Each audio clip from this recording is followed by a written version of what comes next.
All right, let's get this going. Pop this chat out while y'all jump in here. Come on. All right. 1 minute.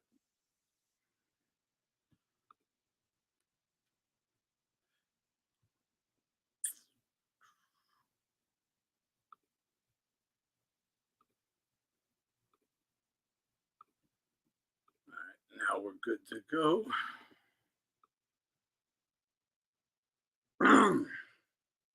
Whew, I'm out of breath, man. Running around too much. Fucking out of breath over here. Oh, what up, Boogie? Ace. What up? Hand history. So, how you guys doing? Hope you had a good fourth. That's for sure.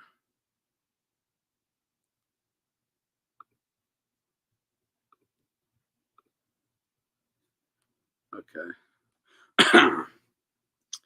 I saw this tweet just now as well. Uh, this fucking nothing of a fight that Shakur has going on here. But I'll drop the link here in a second. I'm just going to let some people get in. But Shakur Stevenson is saying every hood in America will watch him fight Gervonta Davis. Like, I don't even know where to start. First of all, if they did, it's because of Tank. It's because of Tank. I think every hood watched Tank and Ryan too. All right, including all the Mexican hoods. No, I don't think no entire hood has ever watched a Shakur fight. Yeah, every hood in America will stream it. I know I'll be streaming that shit. Oh man.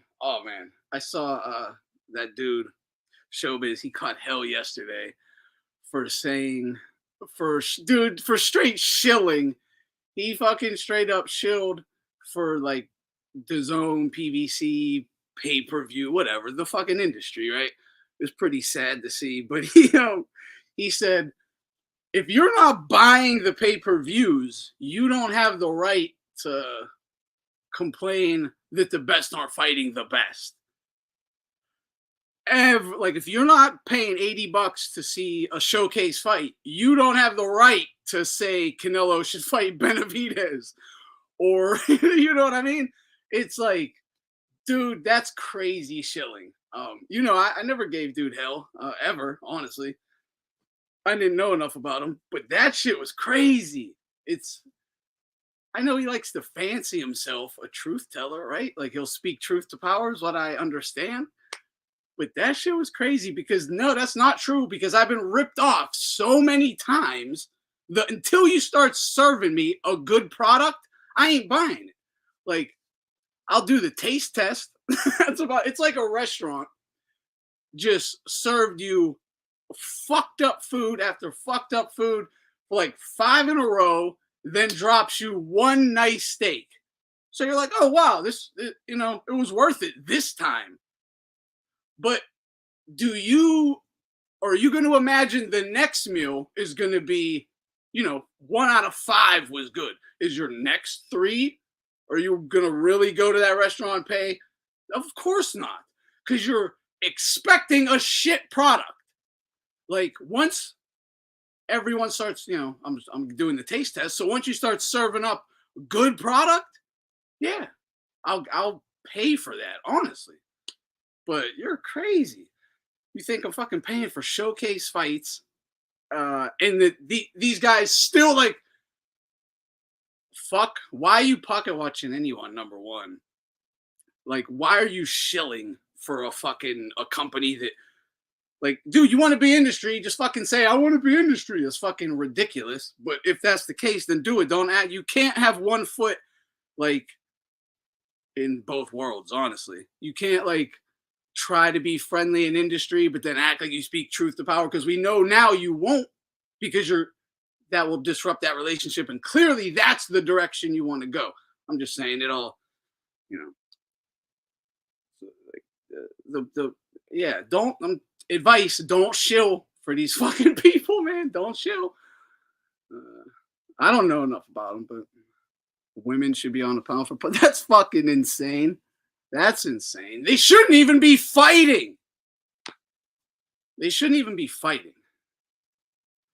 But to this Shakur shit, Tank. I don't. I most dudes like they have watched a Tank fight. At least a couple of them, a few of them probably. Hardly anyone has ever even watched an entire Shakur fight. Like hardly anybody. People only know Shakur from interviews. Like that's how people know him, from YouTube interviews, not from watching him fight. So him acting like him and Tank is some massive pay-per-view. No, guys like Teddy Atlas and Tim Bradley and fucking Algieri and fucking, fools will tell you all day that that's a huge fight and that's their favorite fight and they can't wait to see it. They're the two best in the world and blah, blah, blah, pound for pound 1 and 2, whatever, right? They'll go insane. But that's not reality. No one is actually thinking like them. They're just fucking saying whatever ESPN or the people who cut their checks tell them to say. Dude, I'll never understand that in history. Dude, the motherfucker, they'll pull down 6,000 like right now on a regular ass stream. It's pretty impressive. I'll give him that. Like he definitely they know what they're doing in that regard. Like, yeah, it's work. It's a lot of fucking work. Obviously, that's his full-time job, though. If I made this like a fucking 60-hour work week like he does, well, I probably still ain't gonna get that big because I actually say shit that will chase half of the people away. But you get the point. What up, Phil? Dan Hardman. They'll stage a stoppage to make it look more exciting than he really is. Skilled fighter, a little bit, but he isn't all that in my eyes, says Daniel. Yeah, that's it. That you nailed it. That's probably a very good prediction, actually. That's a very good prediction, as a matter of fact, because they know this is like a make or break fight for Shakur. This, like, you guys understand, that's the one thing. And then it's still a nothing fight. Okay, I'm not trying to act like this is a fight that you must watch or anything like that. Because don't tune into it, stream it. Like I'm dead serious. Fuck this dude. However, it still is a make or break fight. It still is. Because if he just has a shitty performance, it's over. It's over.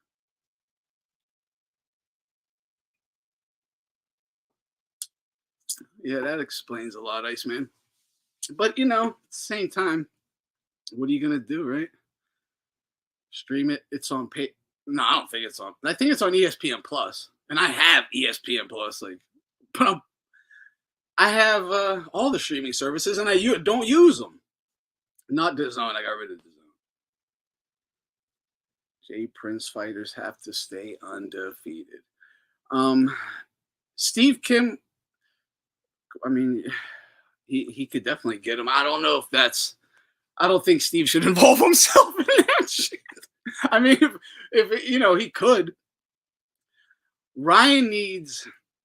He don't need an interview. Like it would be a very good podcast for Steve Kim. Don't get me wrong. I'm not saying that, but I'm saying what Ryan really needs is his dad to sit him down, smack him in the face, and wake him up. Honestly, is that his Ryan's like ex-wife or something? But they're kind of still together. That chick needs to fucking either kick fucking rocks or, quit enabling him. The chick who he's running with all the time. I think it's his ex, though. It's weird. I don't know. His mom, I mean, his family and friends, his brother. This dude's at the casinos every night. I watched the poker streams. Like, he was just at another one. Ryan's always at these poker games. He's always stopping in at least.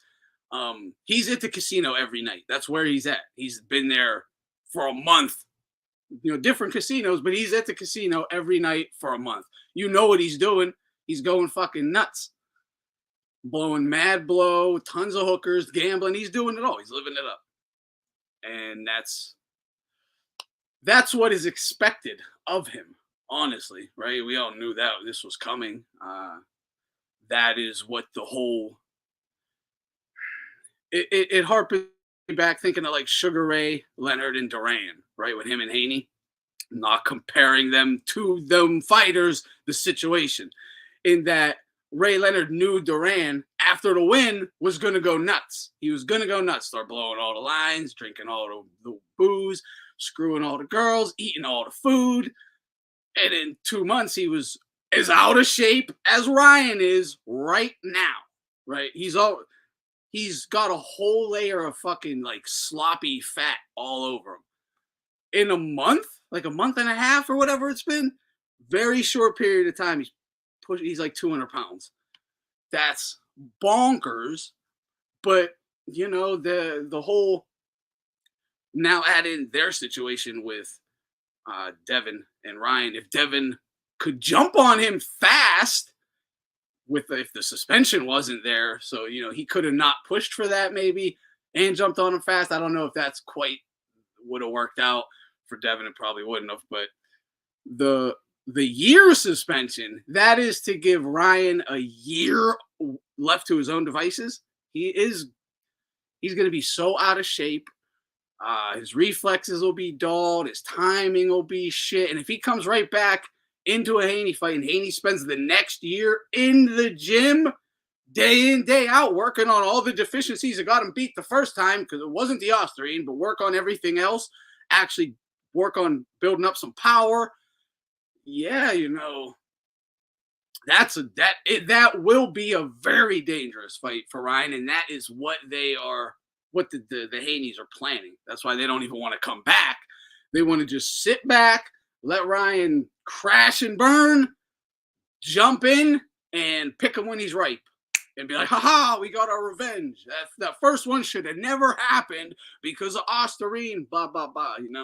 That is going to be the story they sell you in 1 year, 6 months. That is going to be the story they're selling you in 1 year, 6 months. Mark my words. You all know it's true. You know that's for sure what they're going to do.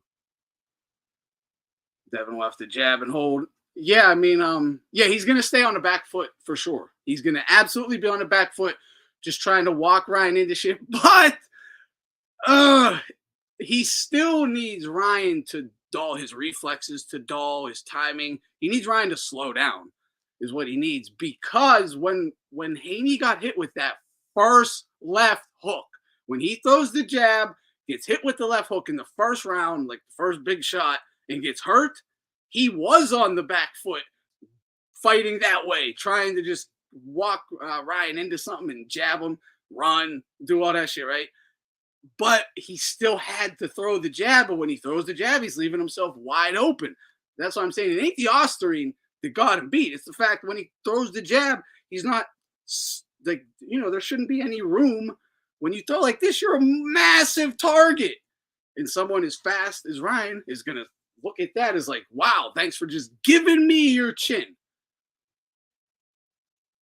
So unless he fixes that, with Ryan slowing down, it still kind of just makes it a 50-50 fight. He needs to fix that and for Ryan to slow down, honestly. He could be,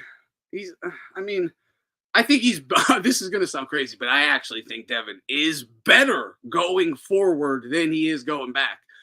To me, Devin has nothing going backwards. It's run, bullshit, jabs, and clinch. And then jab, run, clinch over and over.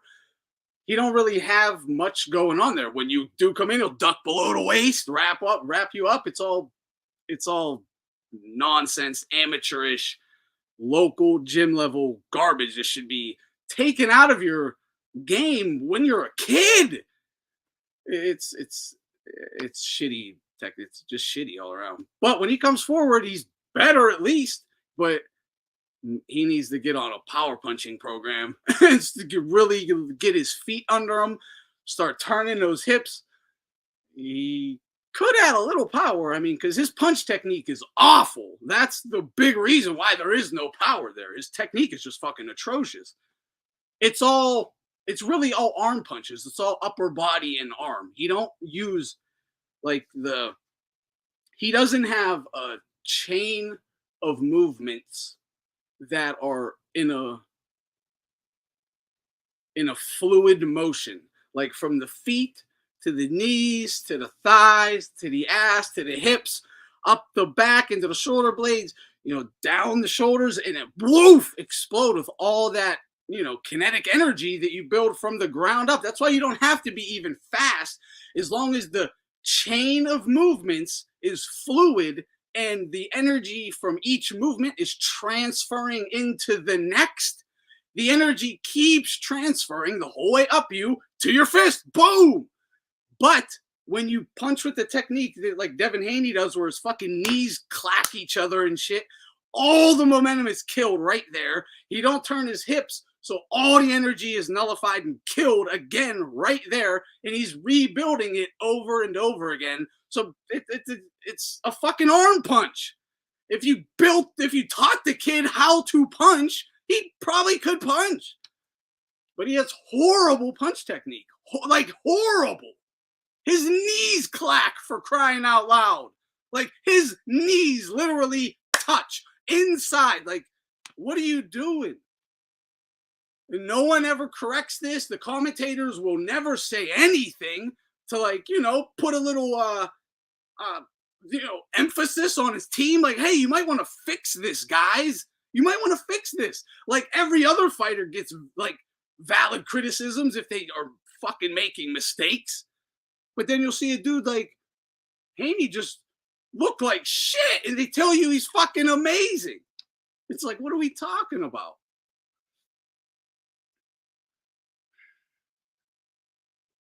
No, I know, bro. He don't have really an inside game either.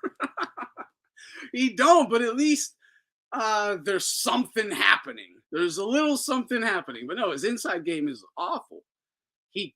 He just can't slip and counter. He can't catch and shoot. He's a dude.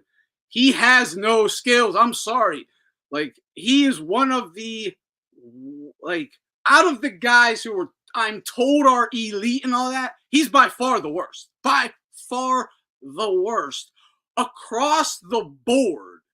Like, whether it's actual skill set, actual, the tools, the amount of tools in his toolbox, very limited. What? Jab and grab? Honestly, jab and grab? Foul? You're right. Jab and grab, foul. That's his fucking tools. That's his tools. Like, what? Like, he got ability, like physical ability.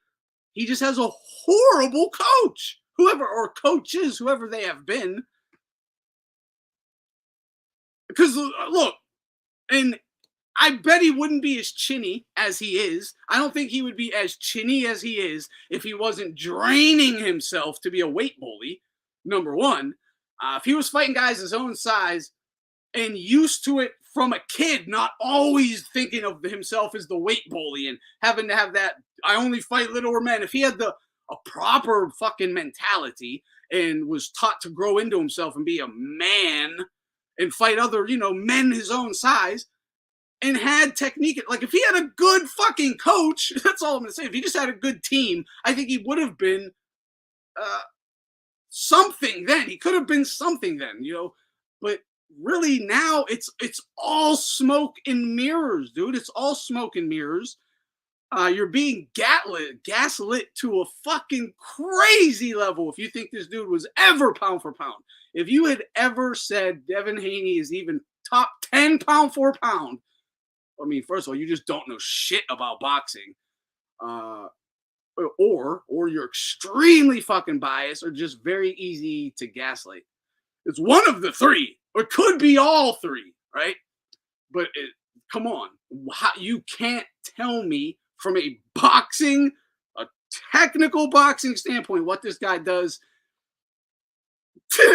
that you would want in your arsenal. In your arsenal, what would you take from him? What? I would want nothing of his. Nothing. His jab is atrocious. I wouldn't want nothing. Nothing. Except maybe the PEDs. That's the only thing I'd want. Is the PEDs. They're probably fire.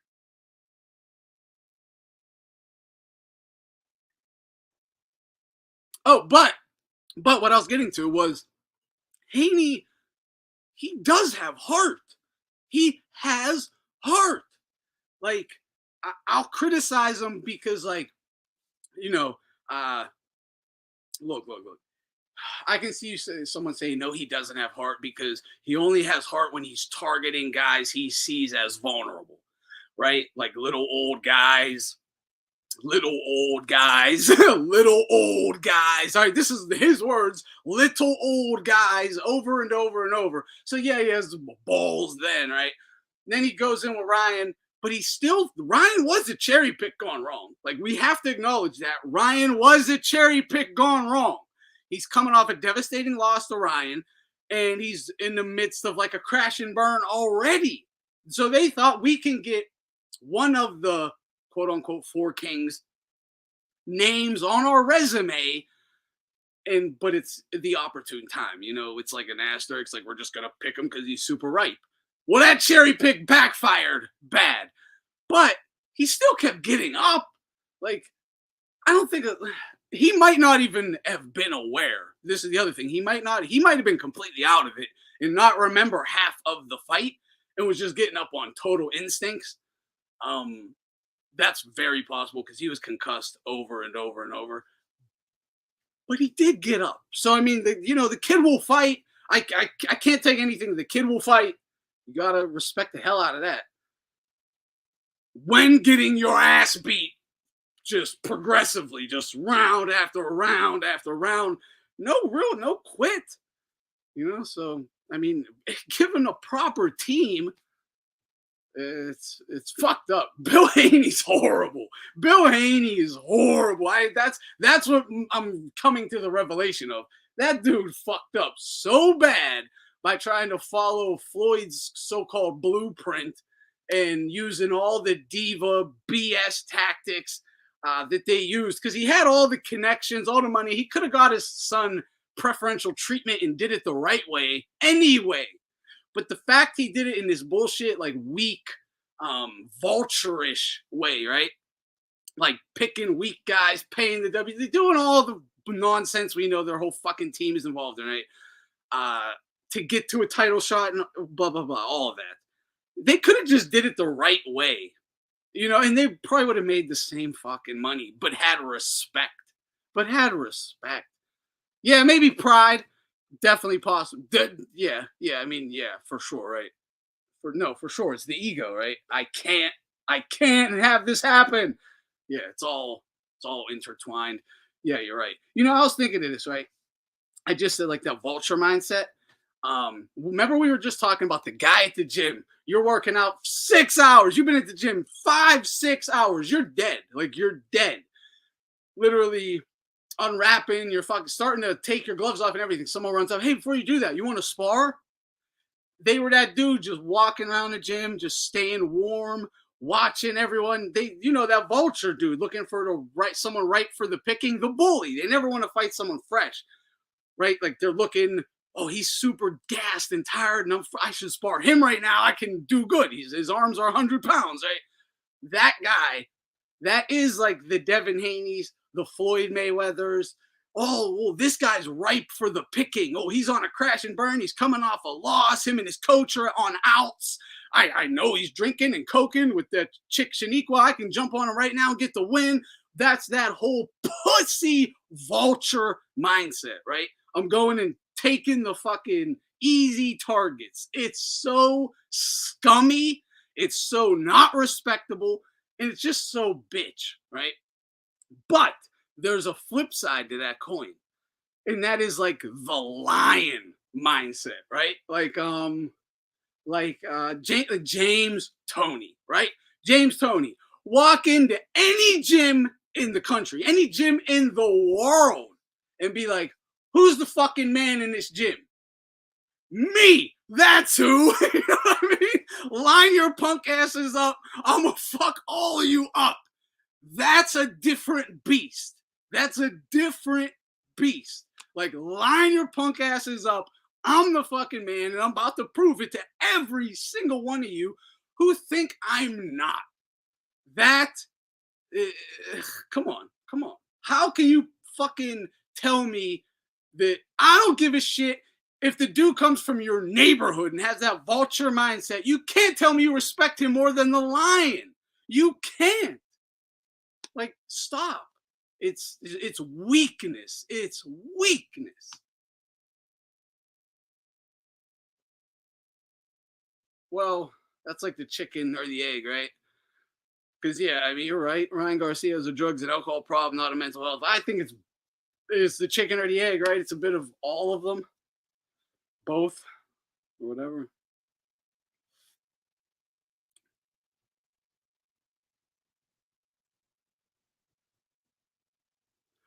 No. That okay? This is back when I was saying if he would have just came into himself as like a man of different mentality instead of always thinking of himself like as the weight bully. I'm only fighting little old men. I'm stronger, bigger. So he goes, does Haney even hang with guys at 4'7"? Like in a real fight, like Barrios or Stanionis. That's just naming two of the legit welters. Not even Ennis. That guy should be a 54 at least. No, right now, no, not at all. Not even in 2 years, no. But if if as a child they groomed him right with the right mentality of you like no one can fuck with you, and you're teaching him, you know, proper technique and fundamentals. It just schooling him the right way, and he hadn't been draining himself for years, always picking on little guys, and he would probably still lose to someone like Stanionis. Don't get me wrong, Barrios, that would probably be his level, actually. Devins, Stanionis, you're probably always going to be a bit too much for him. But yeah, I'm. I don't think he would have ever been special. Like, he probably wouldn't have been anything crazy special or anything. I'm just saying he would have made the same amount of money about and had respect.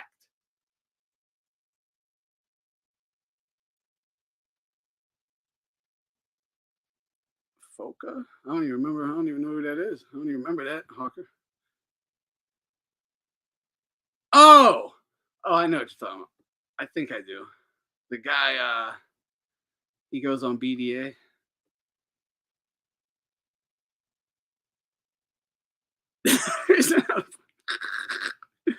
Yeah, yeah, absolutely.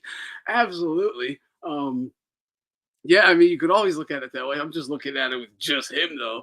That I wouldn't have done it that way. I understand being a father, being as a coach, not even a father. You got to be protective, got to get him the right fights, but there is a proper way to do that. Running a bit of a quote unquote protection program on your fighter to get him into the right positions. That's part of the game. You don't just throw your guy to the fucking wolves time and time and time again because he's gonna get his ass kicked or just get deteriorated before he even gets to the big fights, right?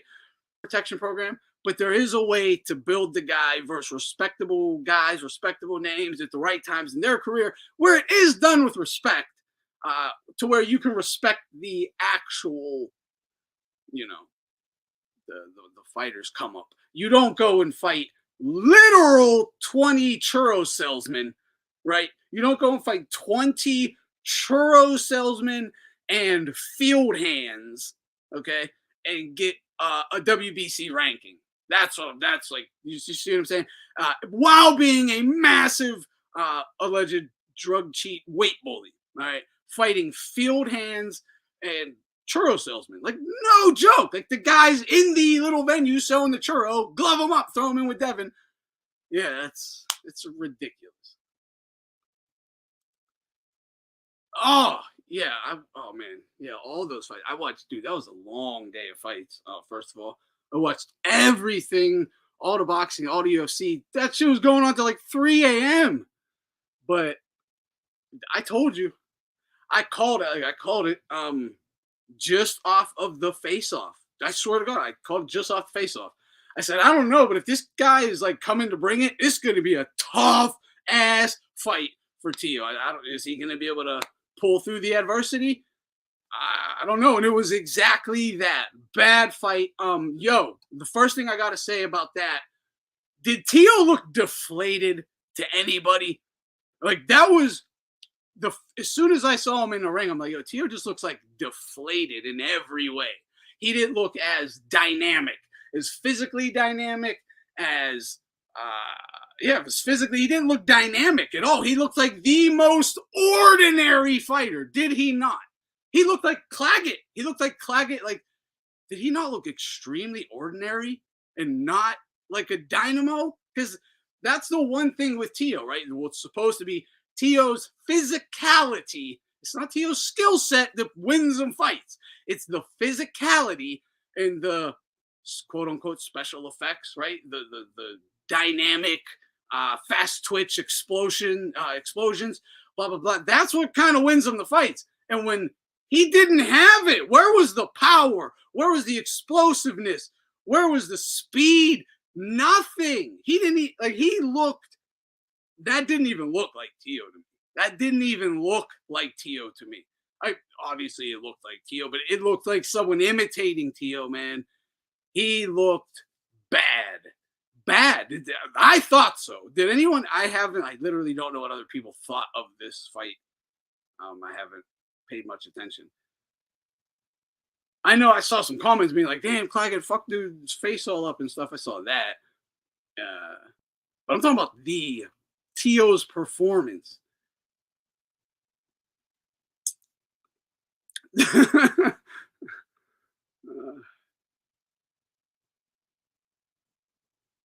Yeah, no doubt.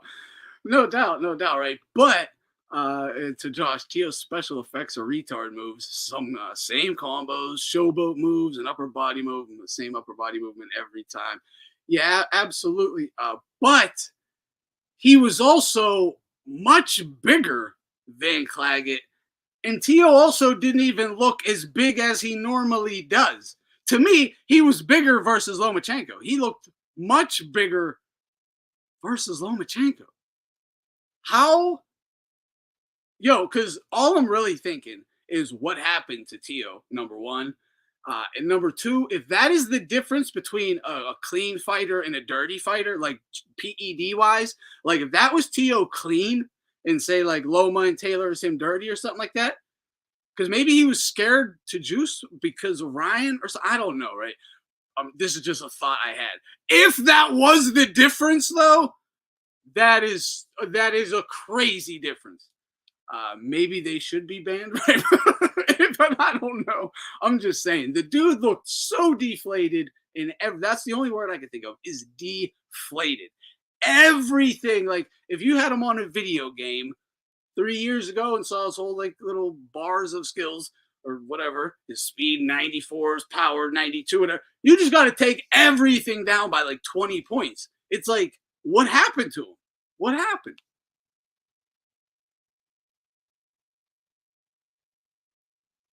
Yeah, Luca, what happened is he signed a contract with someone and they leased him a couple cars to make him happy for the next 6 months or whatever till he goes and makes their fucking money.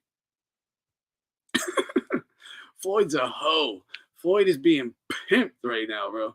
Floyd is a straight up hoe. He's hoeing himself out to anyone with $1. He's a literal hoe. Getting pimped. Yeah, I thought he looked solid against Josh Taylor too. That's why I even said Loma and Josh. Like it was, how did he go from Josh Taylor to looking pretty good, to just looking horrible? Yeah, perhaps overtrained, difficult way. It's all possible, right? I don't know, but or just a terrible camp in general. Yeah, I don't know. Yeah, Claggett's like old. Yeah, he's like 37 or something.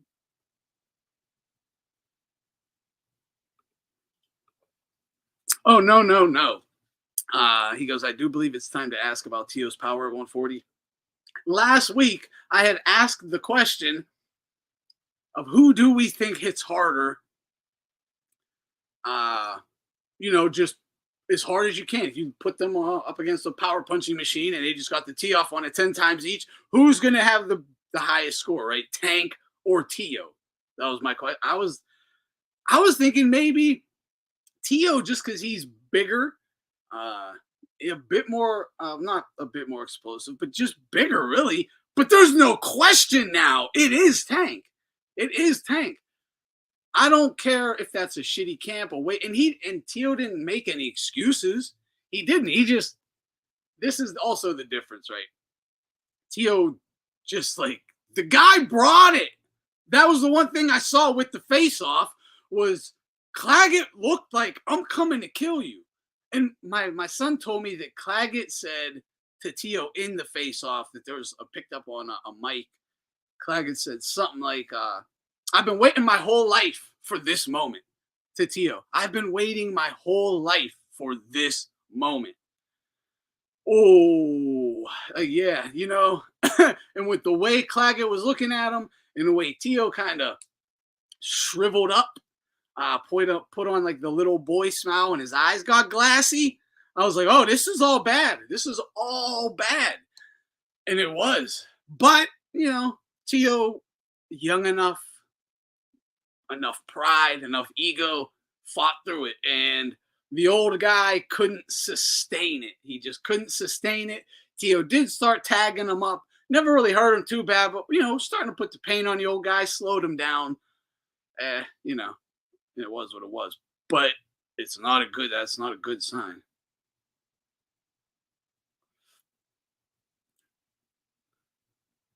Yeah, that's the way I was looking at it. Like I thought Tio could deliver like one bigger wallop. But oh man, I'm just and maybe he still could if you let him like just tee off on something. I don't know. But in the ring, I'm going Tank all day now. Yeah.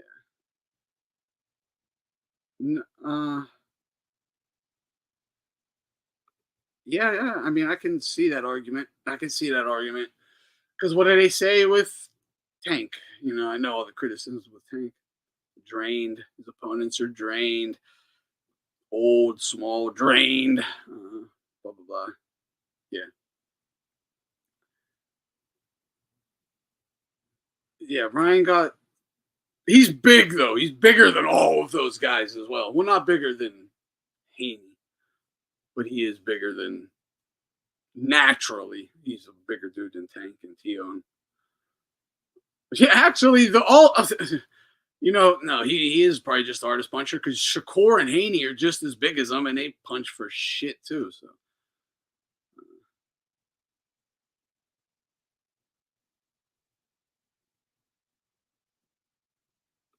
yeah, is this real though? Like, is this real?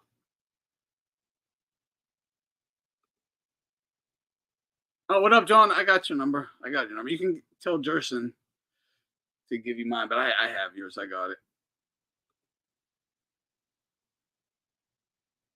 What's up, though? Happy Fourth, bro. Or hope you had a good Fourth. But is that serious though? That Eubank Jr. shit and how?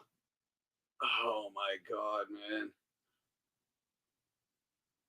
How can you like? How can these guys consistently defend Canelo? How can you consistently defend this nonsense?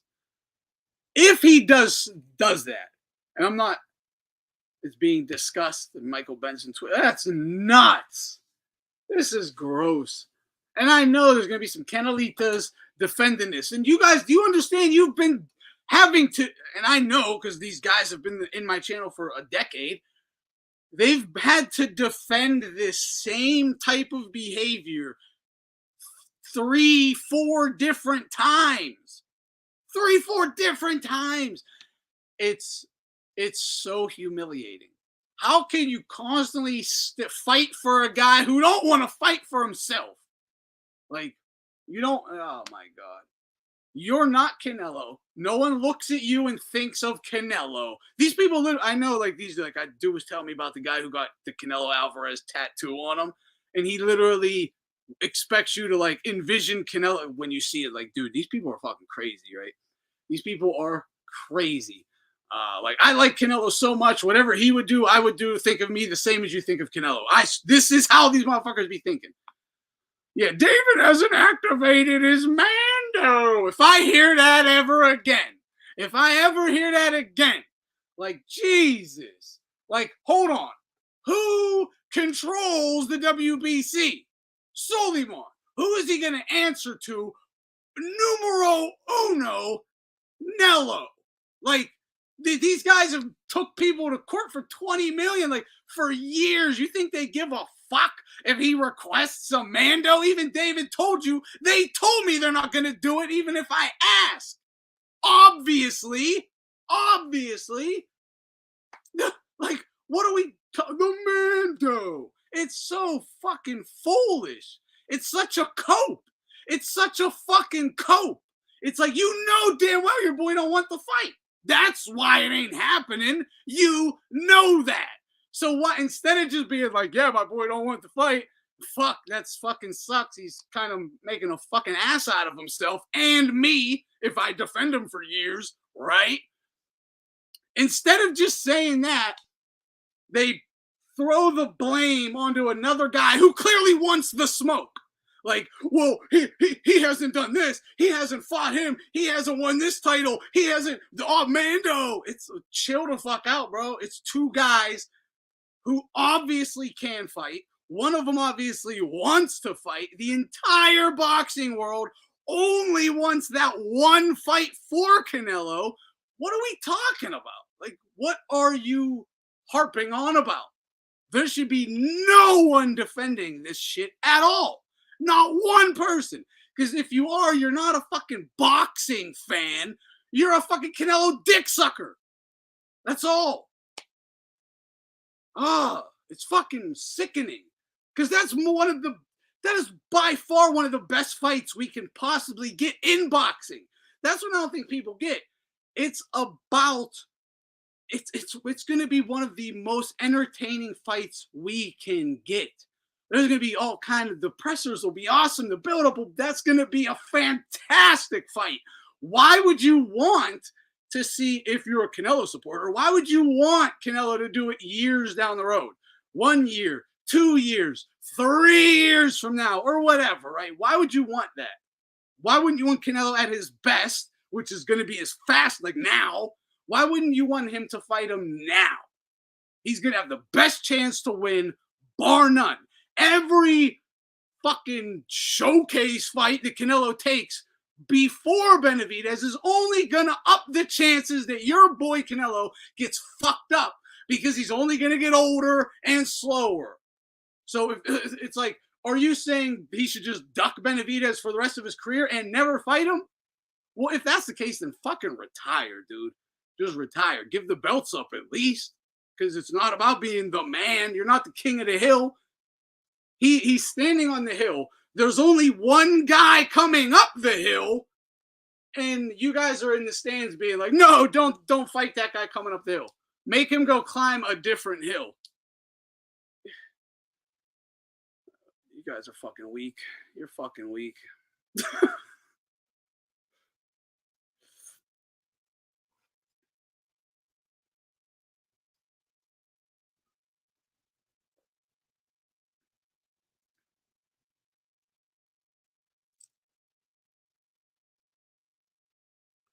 Yeah, because you know Canelo could be in a great fight. Like the Munguia fight was good.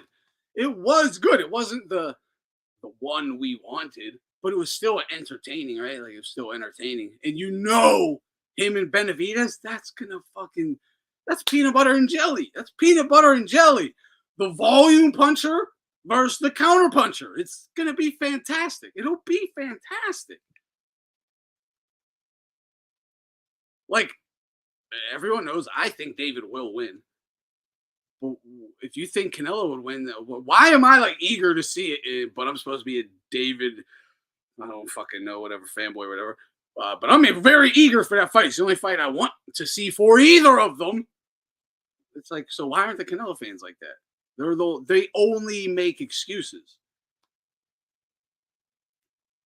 Like, I remember when Mike Tyson was leading up to Lennox Lewis, it was obvious he was ducking the smoke. He didn't want the fucking Lewis fight. He was a fucking old man. He pushed it to the very end, just collect the payday because it was He knew he was going to lose when they fought. He's like, let me scoop up 3, 4 $20 million paydays before I go get the beating by Lennox. Like, obviously. But no one ever denied that. Even then, even Mike would be on the fucking post-fight presser and be like, I'm not ready for that. I need a couple tune-up fights. I mean, he's telling you, I lose. I step up, I lose. Like, I'm not there. I'm fucking old and fat. Look at me. Canelo, on the other hand, is saying, I'm the man. I'll fuck you up, blah, blah, blah. But you don't want the smoke. You can't do that. You can't do that. And you can't defend it. That's I guess you could do it, Heat Canelo, but you can't defend it. At this point, why do people even care about Redhead's fights? He tells you every time, I'm the king and I can do what I want. Berlanga better not get the next ticket to the circus. I swear. Virgil Ortiz Ennis. Yes, that's the only fight for either of them. We all know that. That's the only that's the only fight for them. That's for either of them. Like, keep it a buck. The only fight someone wants to see them two in is each other. They came up head to head, knocked like right shoulder to shoulder the whole time. I think Ennis will win. I think Ortiz will win. I think Ennis will win. I think Ortiz will. Why do we got to wait 7 years to see them fight? Why? Run it right now. Right now, any weight. Why? It don't have to be a 47. It don't have to be a 54. Ennis is huge. Fight at 160. I don't give a shit. Neither of you have fucking belts that matter, right? Jump in there and run it. Run it. If Ennis is the future pound for pound #1, according to Ring Magazine, in 10 years or whatever, he should win easy breezy, right? But he's literally never fought anybody with a fucking pulse. Never with a pulse. But you think he'll beat Virgil Ortiz? Virgil's going to comatose that fool. I promise you. I promise you. It doesn't mean Virgil might not go on to lose and Ennis might stay undefeated for 5 years. Because Ennis ain't going to fight nobody. He's going to fight nothing but bums for 5 fucking years, and we all know it. Virgil is going to go chasing the best. Right now, he's already chasing the best. Right now, he's been chasing Crawford. Now he's going for Zoo, Madrimov, Crawford, obviously the best. What is Ennis doing? Tell me what Ennis is doing. Who's he talking about? Who's he chasing? I know I saw Terrence Crawford call that fool out and make him shit his pants on $1 million worth of game when Ennis tried talking shit like he actually wanted to fight Crawford. Crawford exposed that as all lies real fast. Yeah, Verge definitely might beat Crawford. And Crawford's a monster. And that's another fight we should have already seen too. Because Virgil is obviously that much better than Ennis. That's why people wanted to see Virgil 3 years ago versus Crawford. Right? Like, after the Kavaluskas fight, who did you want him to fight? Who did everyone want him to fight? Crawford. Why? Because you knew he had a chance to win then. We all knew then. Even Crawford knew it, which is why he fucking turned it down twice. Like, what do we, but Ennis, yeah, he's the guy who should be pound for pound in 2025, according to Ring. That's fucking nonsense. But tell me, who made this list? Who made this list? I'll pay you fucking hundreds of dollars to come on this stream and justify yourself, because I'm going to fucking roast you. I know what your fucking Pornhub history looks like. I'll tell you that fucking much.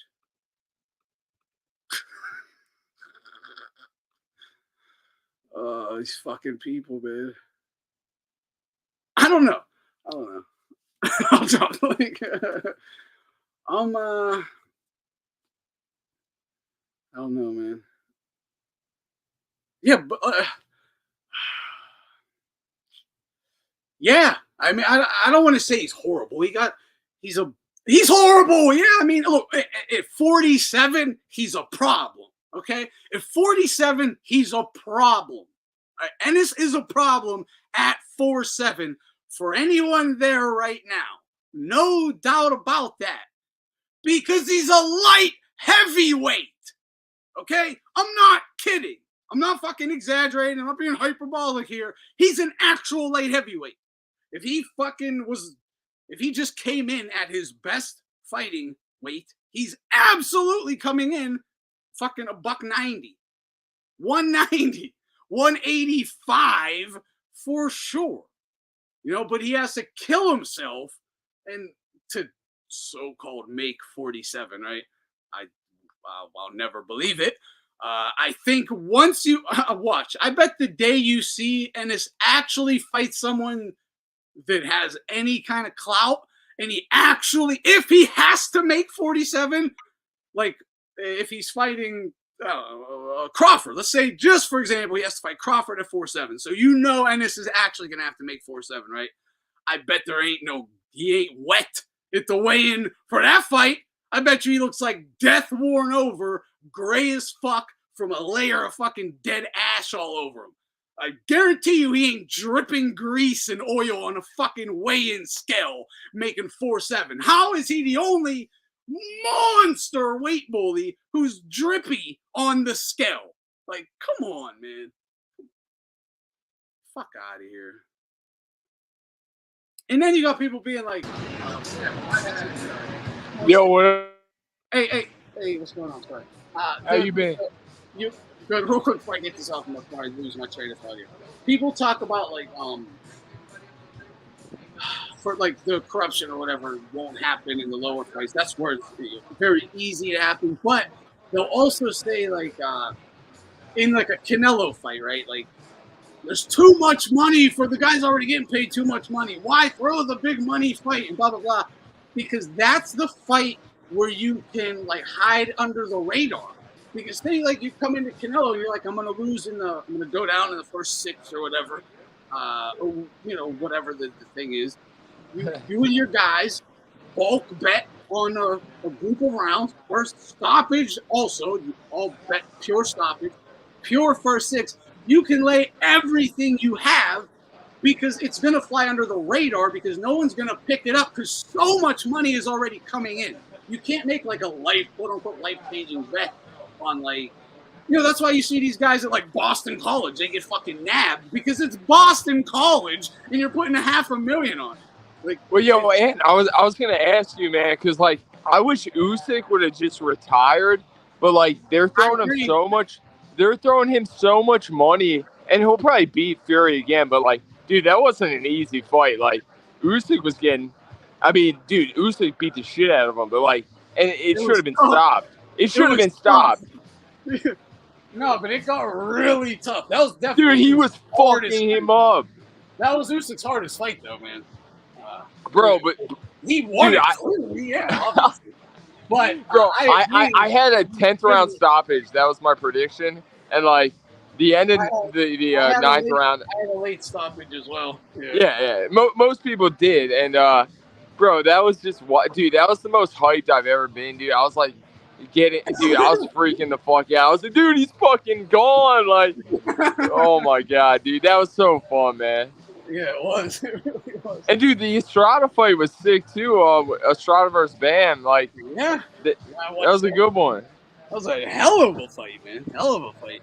Dude, Estrada like got clocked, and then he was like, I'm fucking zoned in now. He's like, yeah, and that's it's like, okay, I get the criticisms of Bam, right? Like he hasn't fought another young, primed-up gun like himself. I get that. He's from most of the older guys past it. Okay. Quadras, Wong Dak, Wrong Side, those guys, okay, I understand the criticisms there. However, but Bam's good, though. I like him. Still Estrada, number one. That's still fucking Juan Estrada. And second of all, he was there to win. That, wasn't, Estrada was there to win. He just couldn't do anything. Like, he tried, obviously. Dude, I thought Estrada was just going in there to get, like, a payday. But then, once he got rocked, he was like, fuck that. We're fighting. Like, dude, it was he's so Marquez. Like, obviously he's not Marquez, but, like, because he's in the pocket counter-punching. And, dude, I love watching the guy fight. Even though, like, Roman probably beat him like 3 times, like if you're being honest. But like, dude, the guy just sits in the pocket and just pieces you up, bro. It's beautiful to watch. Yeah. There's I'll drop the link again. I don't know if you can jump on or not, BDA, but you're welcome to. Anyone can. Yeah, I haven't really talked about that fight. Yeah, I don't really have any. I'll just be honest. I don't have any interest in it at all. That's why it's in my fucking title is a nothing fight. I don't care about it at all. At all. Yo, and what's crazy, bro? It sucks because I was gonna go to the Jake Paul fight just because like some people from my gym go there, and my dude's on the undercard, and but I wish it was somebody not Jake Paul. Like I wish it was a real fucking fight. You know what I'm saying? Like, yeah, I do. My buddy just hit me up. He was like, he's running a fucking hotel in Dallas right now. So he's like, dude, like fucking find a weekend to come down to Dallas. I'll give you like a suite and shit, like for like free or whatever. I'm like, all right, but I'm like, that'll be a good fight. Like, why else? Yeah. If it was like Jake Paul, I'd probably not go. Dude, because Jake Paul can't fucking box. Like, if he was in Pittsburgh, horrible. I mean, he's okay. Like, but he's not terrible. But I'm not gonna fucking sleep overnight. They gave him like a marrow bum training. Like they didn't teach him, hey, this is how you throw a jab. This is how you throw a straight right hand. This is how you keep up your high guard. He just does little flashy pad work. Dude, I just don't like the guy either. Oh, dude, he's the guy has never changed. He is a fucking day one novice in the boxing gym. He knows how to no feints, no footwork. He knows how to 1, 2, 3, fall off balance. 1, 2, fall off balance. Like he knows how to throw a power punch, and that's it. Fall off balance and reset and start. I think he's better than Wilder, though. You know? No, he is. They do basically the same thing. Yeah. They are, yeah. but at least Jake has better balance, like better coordination. Yeah. Jake's honestly better than D. You know? That's the bronze killer. Oh, geez. Yo, what I only saw what Ryan said. I saw a post about like something about George Floyd, and I saw Pride Month equals Pedo Month, but the comments were 90% supportive. I'm sorry, they really were. They were like, it was mostly, I agree. Finally, someone said it. Like, I talked about. It's only like the Chris Mannix white people and then, like, the black nationalists crying about it. Oh, I don't know. Like nobody hears that and gets offended. My son said he was on the live, like listening to it. I wasn't. I don't know. Yeah, one more shot in a beer, then we'll shut down. He said, something about. I don't know. He said he thinks he said something about they should murk G. Floyd again if they could, right? And Pride Month is an okay month, which it's like, you know. The funny thing was when you go through because I can't pull it up because it will actually violate terms of service on YouTube. But if you go to Ryan's X account, right, and just scroll down into the comments, I only muted you, Jackson, because there was like background noise. But yeah, if you go through the comments, there's like videos at pride rallies with fucking hundreds of naked perverts like around kids. Like, yeah, I was 10 years old. I'm just saying, is what he said really all that wrong when there's endless videos being like, look, you know? Yeah, that's always been a thing, the gay people and man-boy love. Of course. When I was 10 years old, I drove like past the San Francisco Pride Rally, and there was so many little kids there. And there was like naked dudes and people with their shirts off with rainbow paint, and they were wearing like BDSM suits. Yeah, exactly. We like, yeah. Look, you. I don't care how perverted you want to get with your own body and another consenting adult. I do not care. Like, go rock on. Like, honestly, don't give a fuck. Hurt yourself, do whatever. I don't care. It's not me. Why would it matter to me? But don't like. Patrice O'Neal had a good thing on this, where he's like, you don't want acceptance, you just want to flaunt your perversion in my face.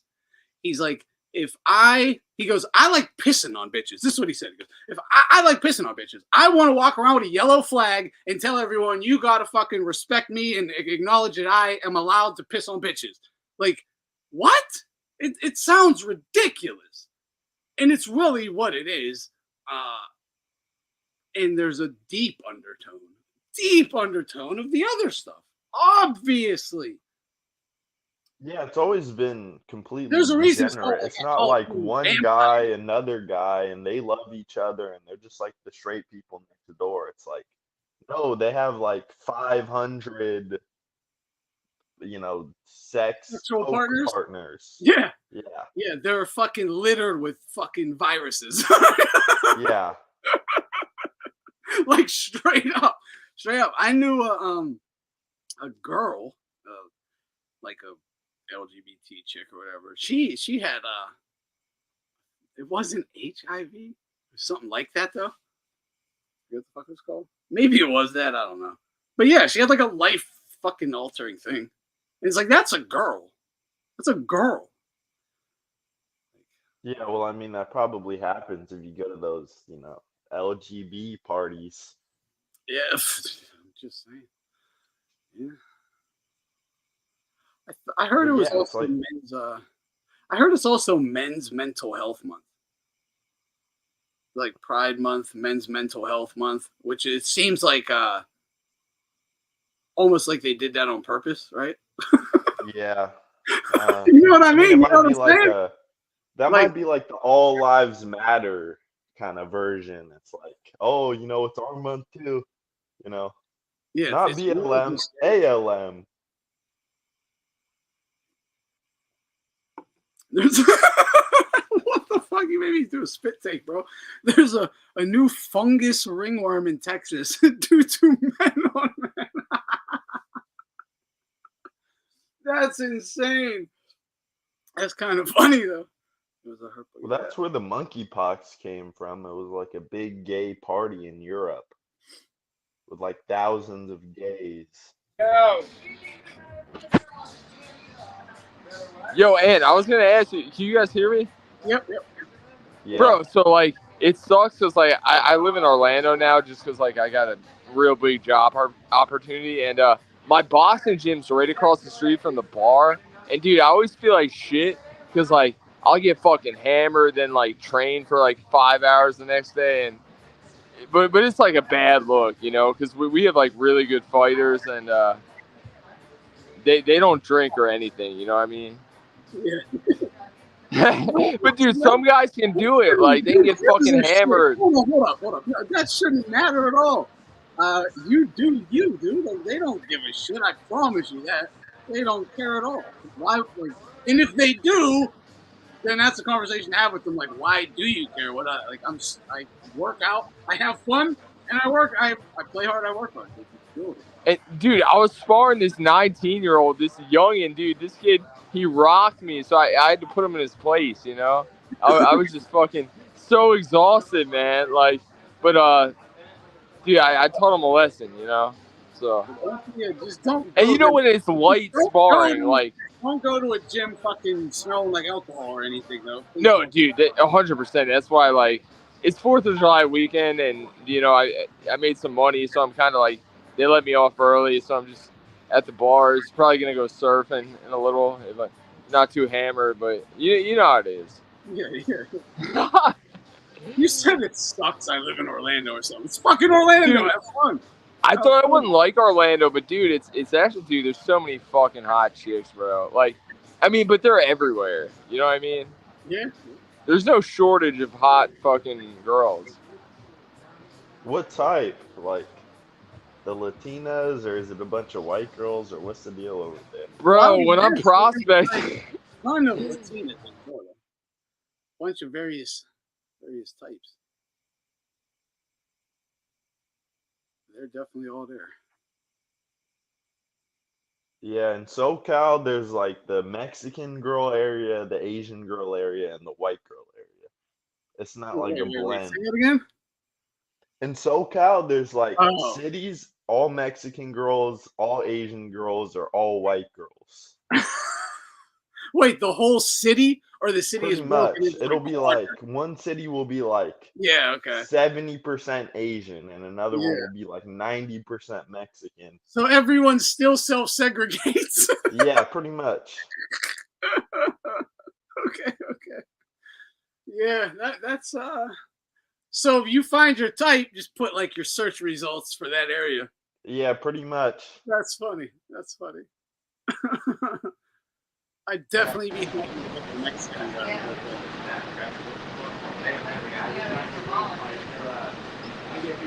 Jackson, I got to do it to you, man. You can jump in and out, but the background noise is a little much.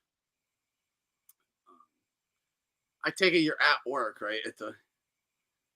Or are you drinking right now? Do you get to drink at work?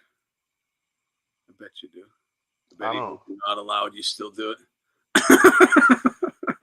No, Matt Wagnum. Yeah, for real. I'm scared shitless of this with just chicks, okay? With just, obviously, because I don't know what dudes they fuck with or fucked with. It's fucking terrifying. Honestly, it's fucking terrifying. The shit getting stronger because they just keep whacking it with antibiotics. It gets used to it, resistant, keeps fucking coming on stronger and stronger, and then I get some fucking super resistant strain. Oh god. Yeah, you get like super AIDS. Yeah. Screw that, man. I've made it this far. I gotta be careful now. Yeah. I mean, I don't know how I made it. you really never know, and it's not like you could just tell. Some girls they don't even have their titties out, and they have You all will that stuff. never know ever. I have never anything bad, but got fucking burned with the clap before. Could you, dude? It's crazy.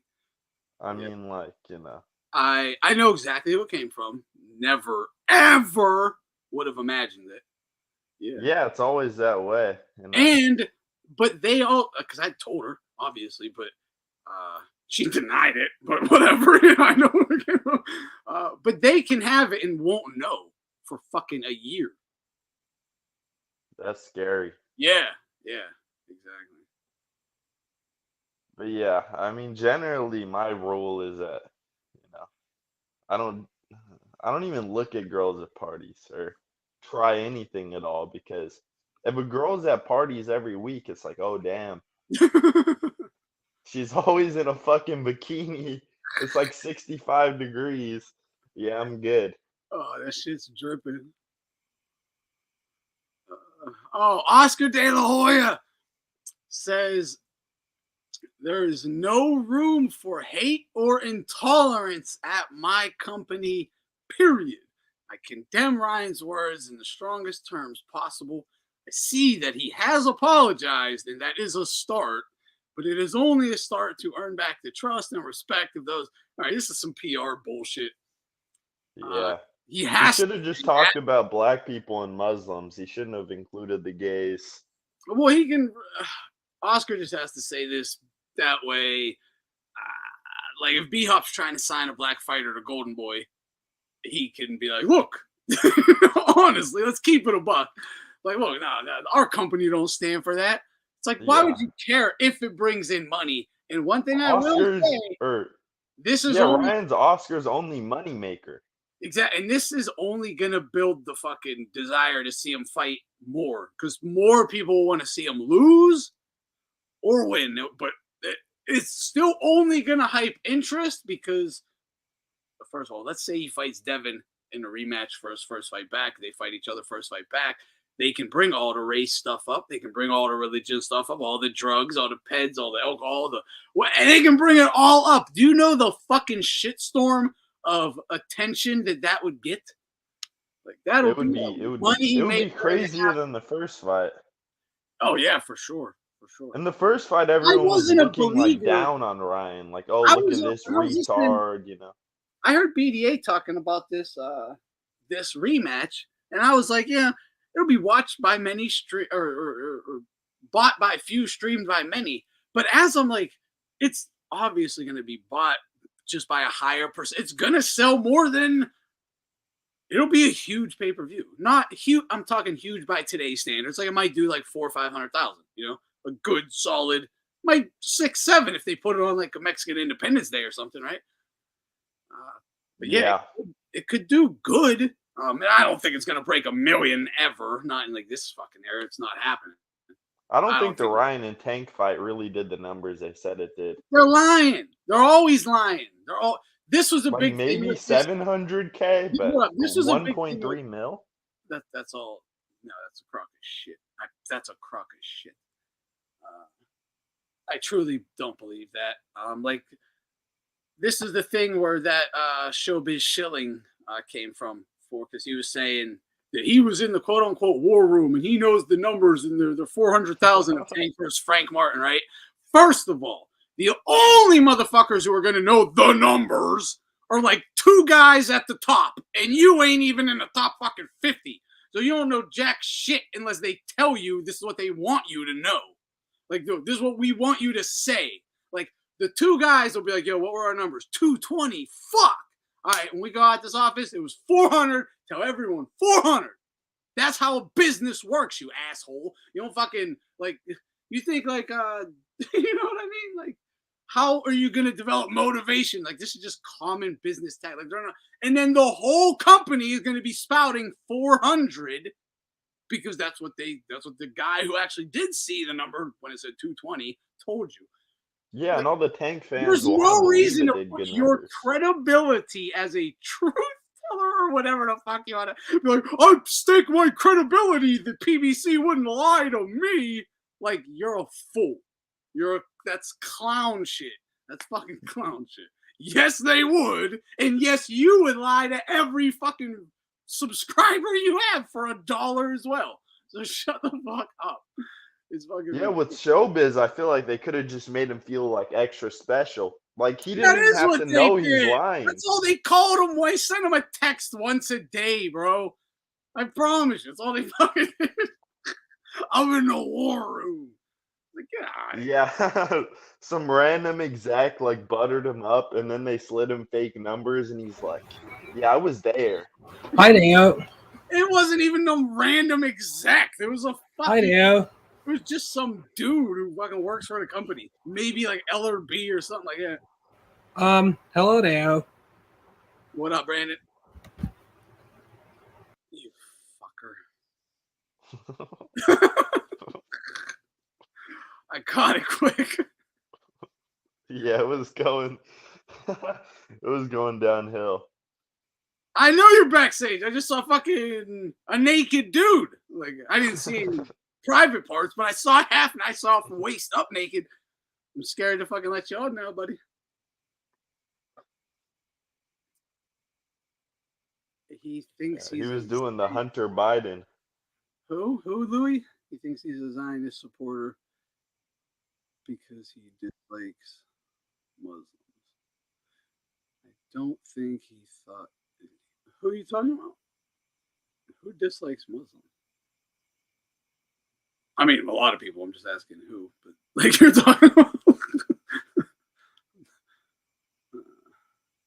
Oh, Ryan said he is a Zionist. It may have been because he was drunk, though, or whatever. Yeah, he's clearly not a Zionist. I don't think he understands what that means.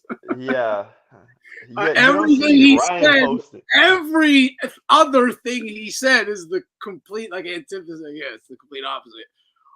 Next time he gets drunk, he's gonna name them.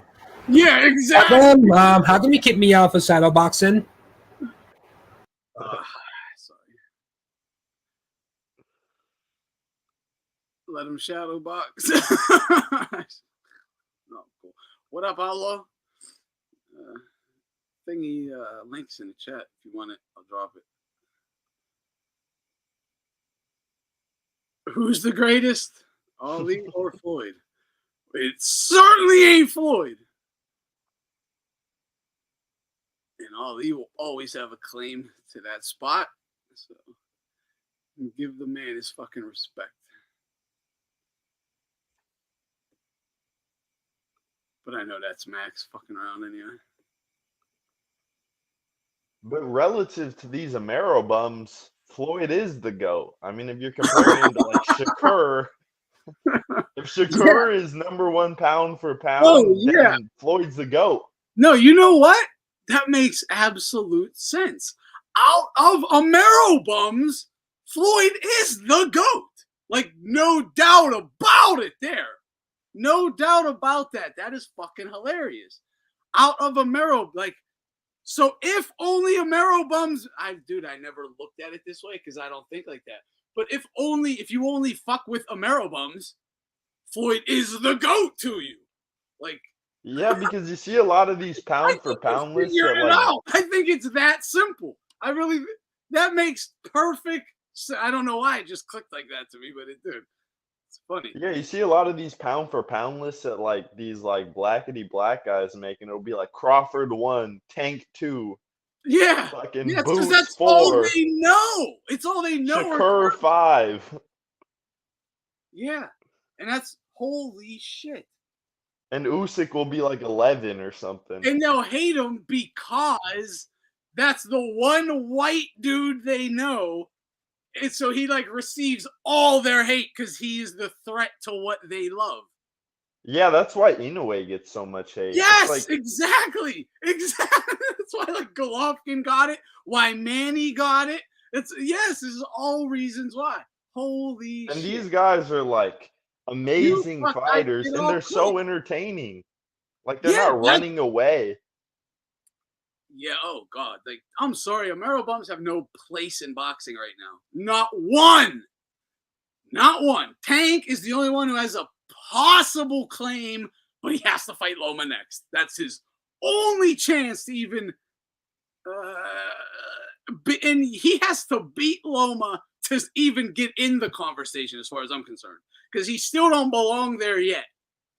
You have to first Pedraza and Ryan as your resume. Loma, then you gotta beat him legitimately. And then after that, you're in the mix. Okay, we could talk it out.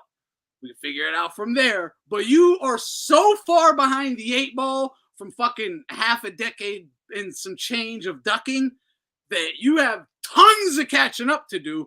So you still, even after you beat Loma, you're still not really, you can just enter that conversation with me, honestly. You can just start to enter that conversation as like a real one. I think he'll fight. There, like, I have hopes for him, but yeah, I mean, come on, that's hopes. I need to see it. Show me. I don't think he'll fight Loma anytime soon. I think if he does get a signature win, it'll be like a Tio. Who? Or a Shakur. Like, I don't see Tank fighting Loma, at least not for the next couple of years. I don't either. That's the thing I said. I don't think he's going to. I still don't. I still think the most probable outcome is Tank loses. And if he don't lose, he's going to look bad. It's not going to be. I really don't think it's going to be some impressive fucking knockout. That's not going to happen. I think it's dangerous. I think he has to do it, but it's very dangerous. And it's kind of like you're rolling the dice. I understand that. Which is why I just don't think Tank will do it, because there's a history of when it's that type of fight, he won't do it. That's why I don't think he'll do it. What? Because every fucking action of him tells me he won't do it. If he does, I'll be happy. I'll be very, very happy. But yeah, I'll be impressed. Yeah, that too. That too. I mean, it's sad that that's the standard for Amero bums. Yeah, you could duck him for 8 years. But if you eventually fight him. Wild. The Tank is our best. I'm American. Tank is our best. You could say Crawford. Okay. What about Rodriguez, bro? That Rodriguez kid. He's got to be the best. Yeah. He's still got a bit to prove to me, too. But he's better than all them, bro. Fuck yes. Better than all them. On a purely pound-for-pound skill set level, hands down, no doubt about that. Even with, it's Bam or Crawford, right? Those, if I had to, like, it's Bam or Crawford. I mean, the young lads. I had on an American in a tournament, like versus the world, it's going to be Bam and Crawford for sure. I'd probably go Bam. I would probably go Bam, honestly, but like, if it's versus guys their own size, I'm probably going Bam. But I meant out of the young lads anyway, out of the young fighters. I meant like under 30. that fight out of the US. You know. Yeah. He's definitely Yeah. If you I want don't to, even good as think well, Tank bro. is Was on good. that Was good, list. brother. yeah, 35 and younger. Yeah. Take Crawford out the mix. Yeah, but out of black dudes specifically, take Crawford out that list. Yeah, it'd be Tank, man. It is. It is, no doubt about it. Yeah, I was going through it in my head, and there's like 2 Black American champions that weren't email champions. And one of them is Lamont Roach. Yeah, I missed this fight too. I missed that. Someone was telling me it was a good one though.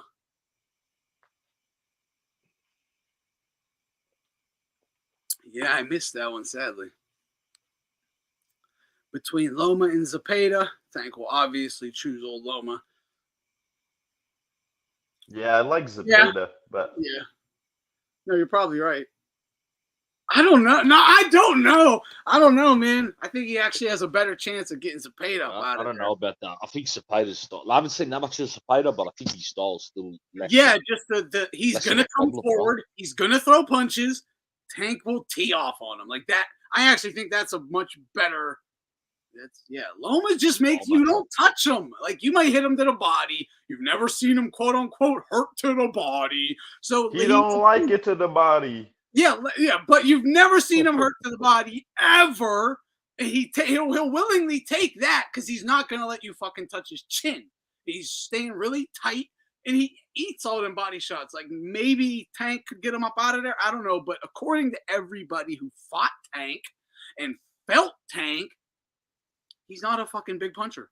He's really not. Yeah. Like that's what, and I know these guys. Dude, I've seen guys who throw fast as hell. You're like, holy shit, but you feel it, and it's like they hit you with their wrist. Like there was no fist attached, basically. It's like there's nothing there. It doesn't mean if they connect it. You know, like a Paulie Malignaggi, if he fucking wallops you in your solar plexus, you're gonna be fucked up. It's that simple. You don't have to have power to do that. Now, I'm not saying Tank is Paulie. He has power. It ain't what people think it is. These guys are, dude, besides just everyone acknowledging they're all drained, okay? They're all drained, including Frank. Frank is a humongous lightweight. And if he did have a rehydration clause, we wouldn't know. Like they wouldn't be like, hey, yeah, we put a rehydration clause on this bum. Yeah, but either way, to see someone that like dead at the weigh-in and that big on fight night, that has an effect. I'm not saying he wouldn't have got fucked up either way or whatever. The dude has power, but you know, it's not like what I could just go watch like, dude, go watch him and Pedraza, him and Cruz, him and Fonseca. I meant Leo Santa Cruz. Him and Fonseca is the perfect example of Tank having overrated power. Dude, he hits these guys with the kitchen sink, everything and the kitchen sink for round after round after round. Like he tees off on these guys 50 times each, and they don't go anywhere. You know, eventually, yeah, but like, you know, you're gonna land fucking 20 on Loma? I don't think so. Like, I don't think so. And like, come on, man, we can't compare Frank Martin to fucking Lomachenko over here. Can't even compare. He has to rely on the perfect shot against Loma. You know, catching him like. Can't do that at all. You have to have a fully comprehensive game plan because you know he is. Like he's gonna come out. He's gonna try to steal the early rounds while being scientific. You know. 8 to 15 punches, really tops first 2 rounds each. Start to pick it up, but really going to gauge you, take some steam off you. But because Tank is a slow starter, Loma ain't going to be a slow starter as well. So you got to think of that now. As Tank, the perception is I'm a slow starter. Loma should think he's going to steal these first 3 rounds at least. I'm going to give him the first round, make it the perception that I am continuing to be a slow starter. But in the second, about 15 seconds in, I'm fucking flooring it and going, trying to catch this motherfucker cold. Like for the next round and a half, I'm pressing this guy, going for it. See if I can catch this guy cold, unaware, thinking it's going to be an easy breezy. Flip the script on him. Like, you gotta have plan A, B, C. It ain't like I just get to walk forward under a high guard and sling them. Like, you're both physical specimens. You both are gonna want to win. So yeah, I get like heart's gonna be a massive factor, and I think you're both gonna have that. I think they'll both be willing to fight through adversity. So at that level, it's that one or two punches ain't gonna make a big difference unless it's later in the fight, a little reminiscent of like a Fury Usyk. Like if Loma starts to slow down, Tank can start to press, but he has to be able to not absorb dude. This fight has to happen. It has to happen. That's why I can't give Tank any more leeway. Like I can't. I can't believe I'm giving him this much. I can't believe I'm giving him this much. Loma next or fuck out of here. It's that simple. Exactly. Loma next or fuck out of here. You ain't who I thought you were. It's that simple.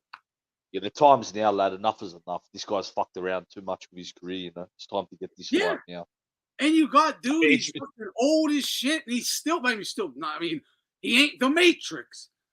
But he's still the best 35-pounder out there, so go for it. Like that's who you got. To be honest, it's still even too late. This fight should have happened years ago, but it is what it is. It's time to just do it now before. Yeah, but Tank, it wouldn't have been competitive years ago. I don't think it would have been. It wouldn't have. No, I agree with that, but Tank still should have fought him.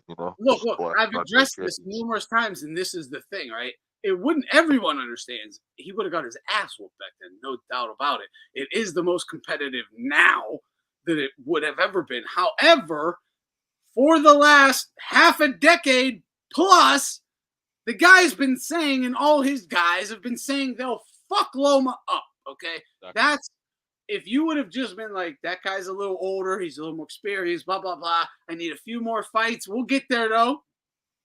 Fully respectable. But you can't duck the guy, but say you'll fuck the guy up. Can't do that. And that's what Tank has been doing for years. Yeah, he's doing a Canelo. Specifically, but he ain't trying to, act like that ain't what he's saying as well. Come on. Exactly. And really, bro, as soon as he beat Pedraza, he's fair game. You got a belt. Yeah. There's no excuse. Time to step the fuck up. He's a champions in the division. This fight should happen then. But it is what it is. There's no better time for Tank on it. There is the only time. If you do it now or never. Because if you don't do it now, whenever you do it, it's totally meaningless. Literally, it will be meaningless. What are you going to do? Fight Loma in 2024, 2025, or whatever? Like, no one wants to 2024 now, man. Most people would literally... now, bro. Yeah, yes. That's what I'm like. Yeah, it's too late. It's too late. You're right, bro. Too late. Like it should have already. It's already a little too late. But he literally waited to 2024. That is the fucking future. Loma did look. It's still against Cambosos. I get it, but he still looked really good in his last fight.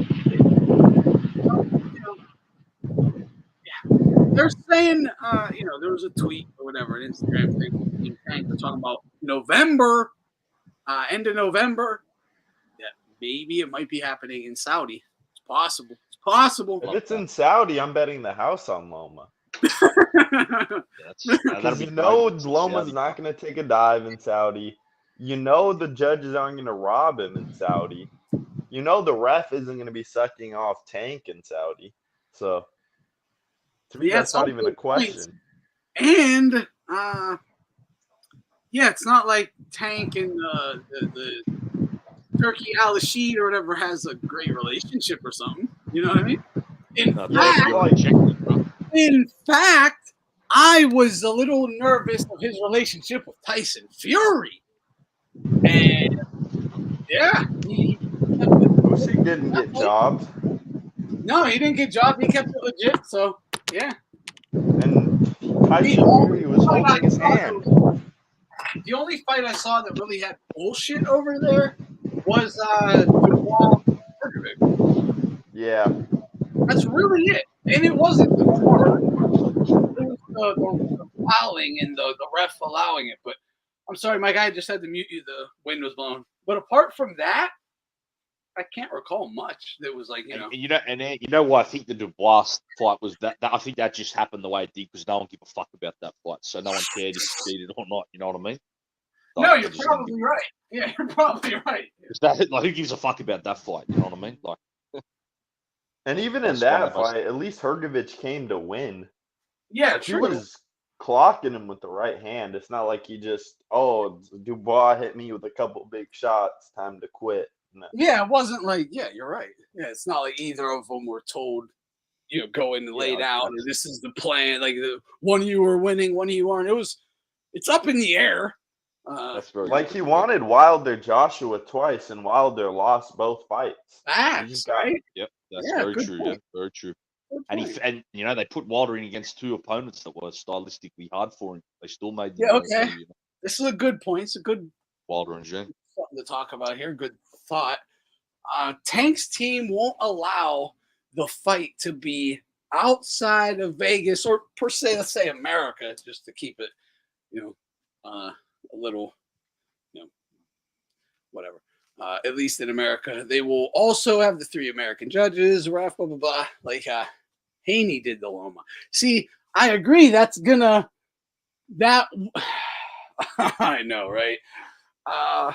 That would absolutely fit with Tank's and his team or whatever's previous thought processes and actions on how to maneuver a career, right?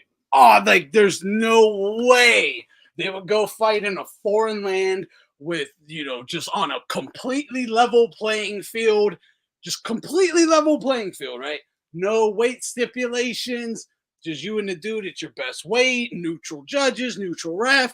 Isn't that crazy that people just assume a guy like Tank, who is supposed to be, the best, right, doesn't have the balls to do something like that?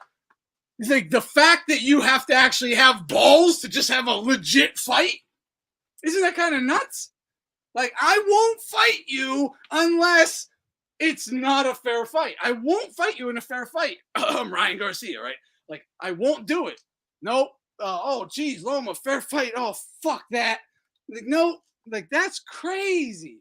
I have to give him the benefit of the doubt and just be like, even though I shouldn't, because again, I'm going to say the kid he's young, he's under the tutelage of fucking Floyd Mayweather, for crying out loud. And, a straight up pussy in terms of it's business rather than proving you're the best, pussy in that way.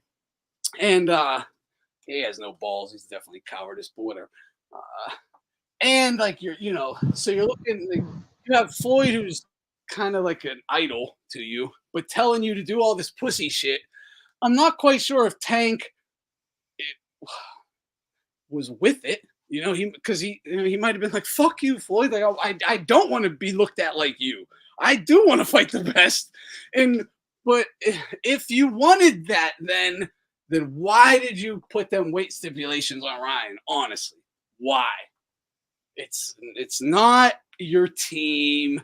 It's you. Because you could just say, no, I don't want to win like that. I'm not doing it. What the fuck that? Right? So it is Tank, right? It is. It's just as much Tank in his team. So yeah, you're probably right. Yeah. You got Ryan winning without the weight stipulations? I don't know about that. Depends on which Ryan. Give me the Ryan from the Campbell fight. I'll just say no. I probably would still have him losing that night because I don't know. Look, I just have to say I don't know, and I'll say why. Because it really comes down to the mental. Like, Tank went into that fight mentally owning Ryan. Like, he was all he did. He mentally owned him. He still does, okay? But would Ryan have been like that mentally weak if he didn't feel physically weak. I don't know. But the one problem that I'm always going to see for those guys is the fact that Ryan just spams a left hook and Tank will always get under it and counter over it. So he probably gets fucked up regardless. But I can't just say that that's, probably what would have happened, because I don't know. And sadly, no one does, because Tank robbed us of knowing, honestly. Like, a little bit Ryan, too, because Ryan shouldn't have agreed to it.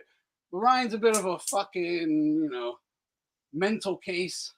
I don't know why he would agree to that shit. Ever. I really don't. But too much fucking too tough. Too much balls or something. I don't know. Too stupid.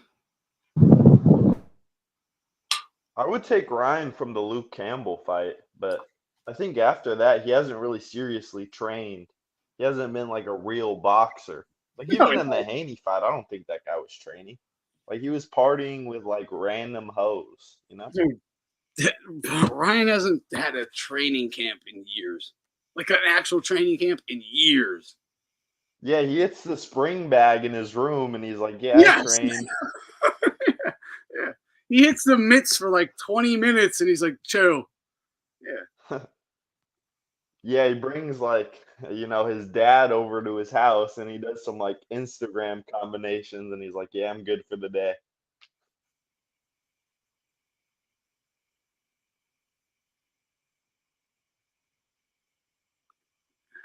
This is What Up Nordic. Everyone go check out Nordic Warrior. Ryan won't fight at world level again. The establishment will not allow him to compete because he refused to read the script and exposed that thug hype job. Haney, I guess, right there. Ryan threw a huge monkey wrench in the business of boxing. He just said, I'm not going for it. I am not going for it.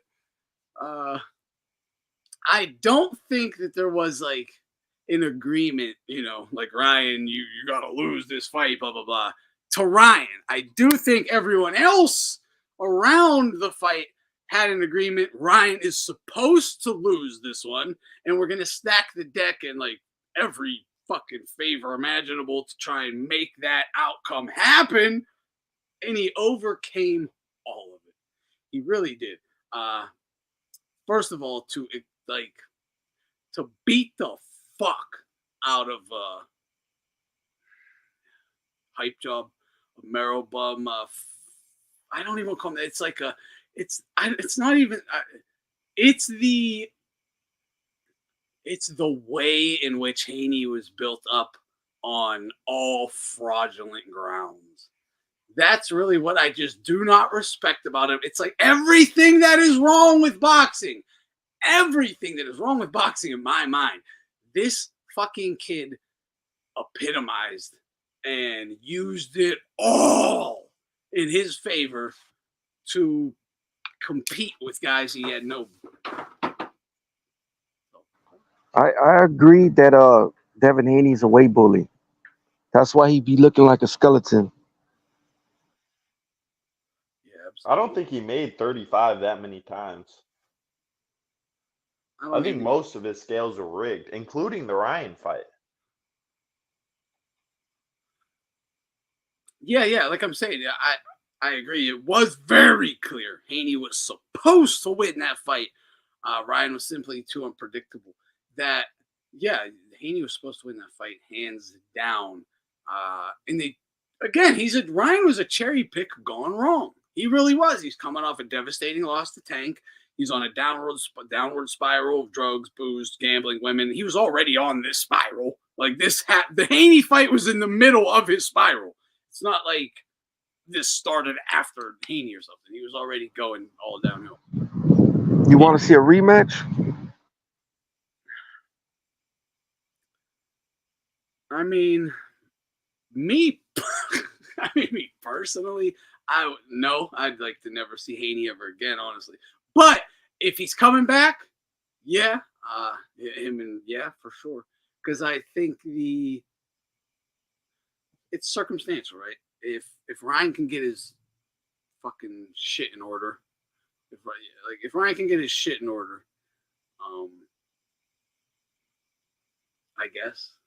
Yeah, I don't know, man. No, like I I would love to see Haney take a beating again, but fuck that dude. Like honestly, they are robbing the bank of boxing. That is what is happening with the Haneys. They took enough already. They're set. They have plenty of money. Go about your way. Have fun. Enjoy your fucking money. Have like props.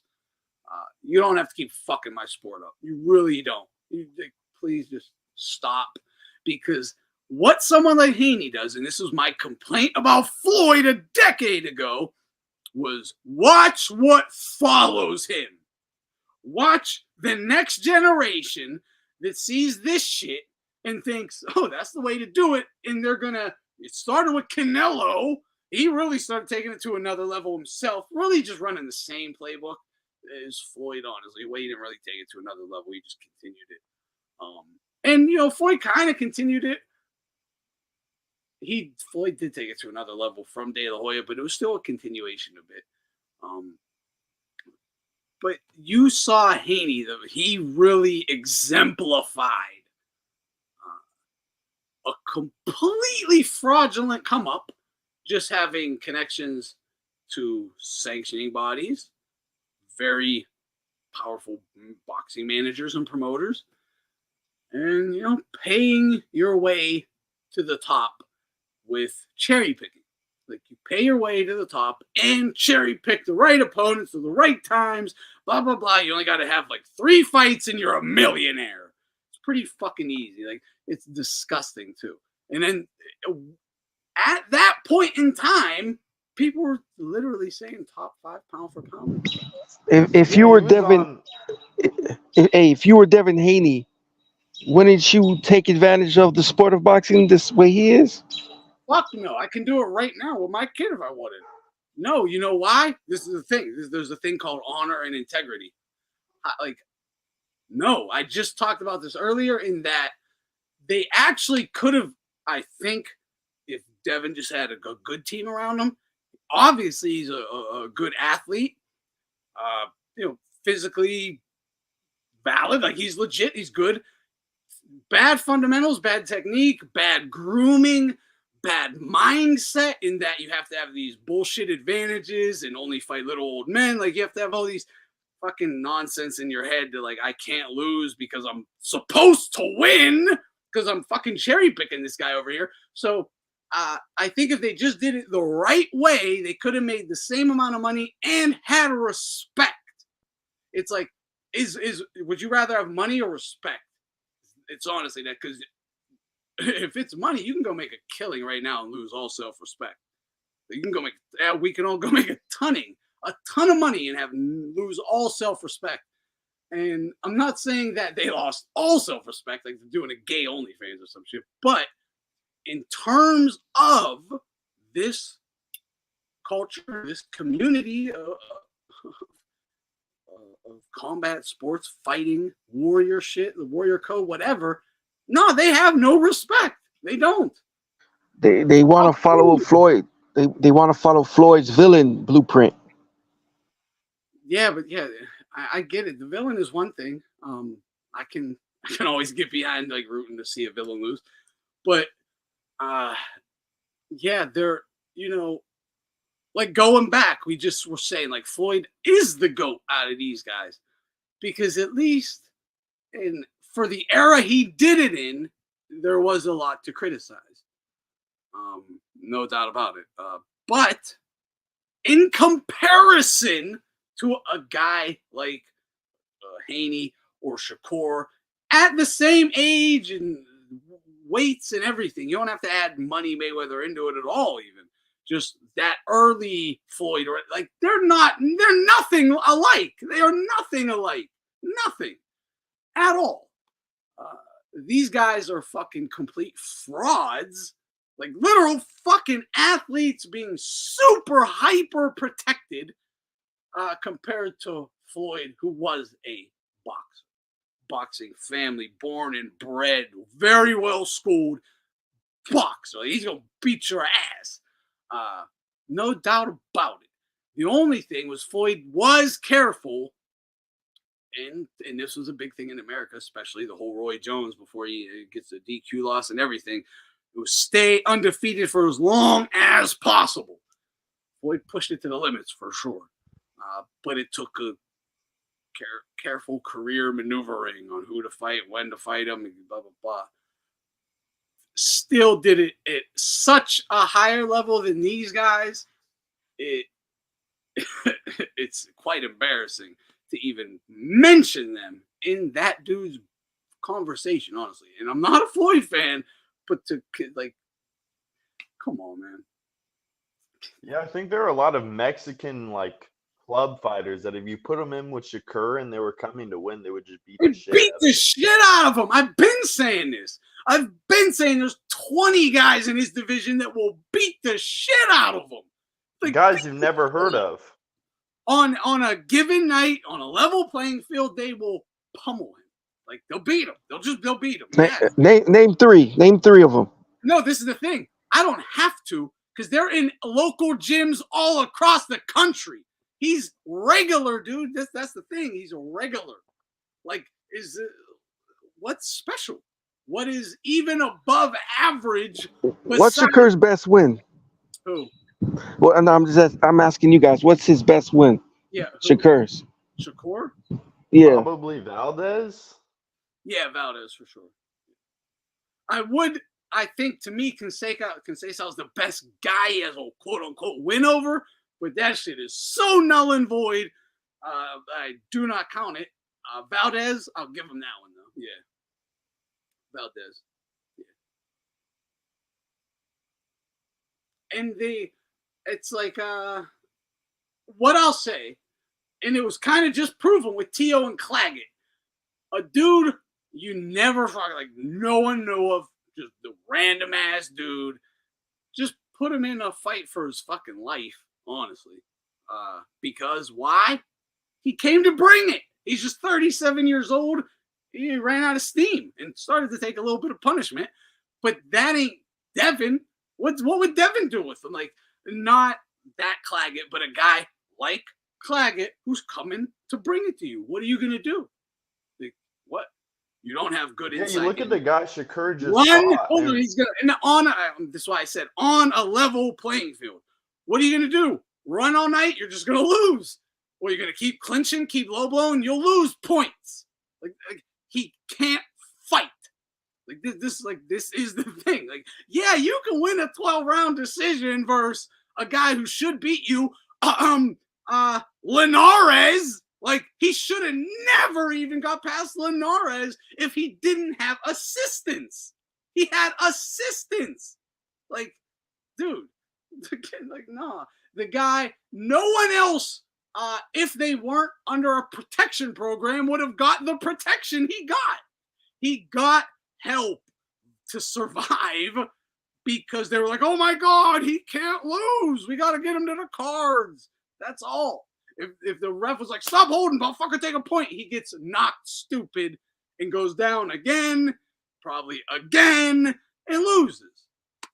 But yeah, that's what I'm saying. Like, 20 guys, there might be there's probably 100 just in America his size that will beat the fuck out of him.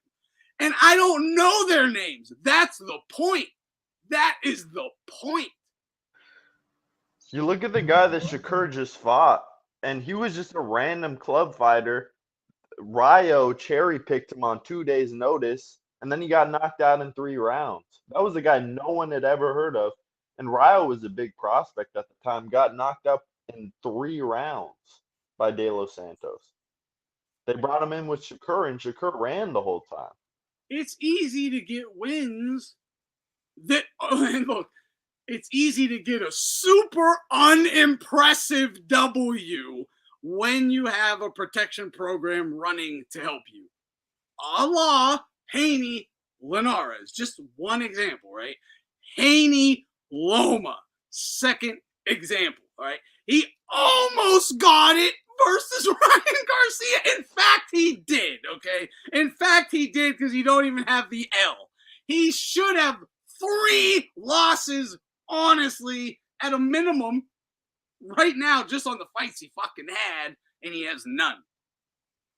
On his Probably that journeyman in Mexico, too. Yeah, maybe 4 if the rumors or what everyone says he got whooped by a fucking churro salesman in Mexico and they paid to have that erased. If that's real, 4. Yeah, 50 got 100. There's a ton of guys who will beat the shit out of him, dude. His own size. And, dude, shit. I bet there's a guy listening to this right now who will beat the shit out of him his own size. Exactly what I just said, Afro. Exactly. Pretty sure you got a few people in the chat who could probably beat his ass right now. No doubt. Give me 8 months and some fucking roids, I'll fucking run that shit. Don't know if it'll work. I think it will. I don't think he can hurt me. Might give me a beating. I don't know. I'd fucking run that shit, though. How you feel about the Concubbox saying that he has the best defense right now? Shakur. Yeah, They don't count his opponent's punches, and then they give him 5 extra punches for every one landed. That's so fucking awesome, right? Because that is something CompuBox would say. Because how the fuck can you justify with numbers greatest defense? Are you landing a high amount and eating a low amount? Because then maybe CompuBox could be correct, right? Are you landing, let's say, 30 punches every 10 punches you land, you're eating 1? Is that or is that what it is? Or it's just he takes the least amount of punches around according to ESPN's or whatever CompuBox's watched fighters that we pay attention to. So out of the 12 that we pay attention to, he takes the least amount of punches out of them. Yeah, that makes sense when you're a fucking runner. When you don't fight, I expect you to take the least amount of punches. Why? Because you have no balls. That's why. It's just what it is. And I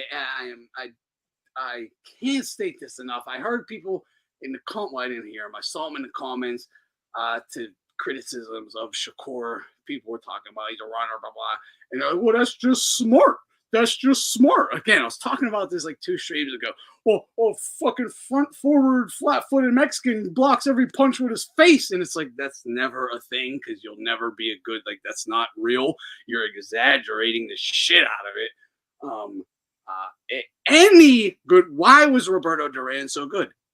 Come straight forward. You can't touch him, and he's tearing you up in every fucking angle. Body, head, blah, blah, blah, blah, slipping everything. Like it's the you're coming forward. Your defense is on fucking point. They can't touch you while pressing. Look at Mike Tyson. Look at Golovkin. Guys pressing the action, constantly hitting you. You're not touching them.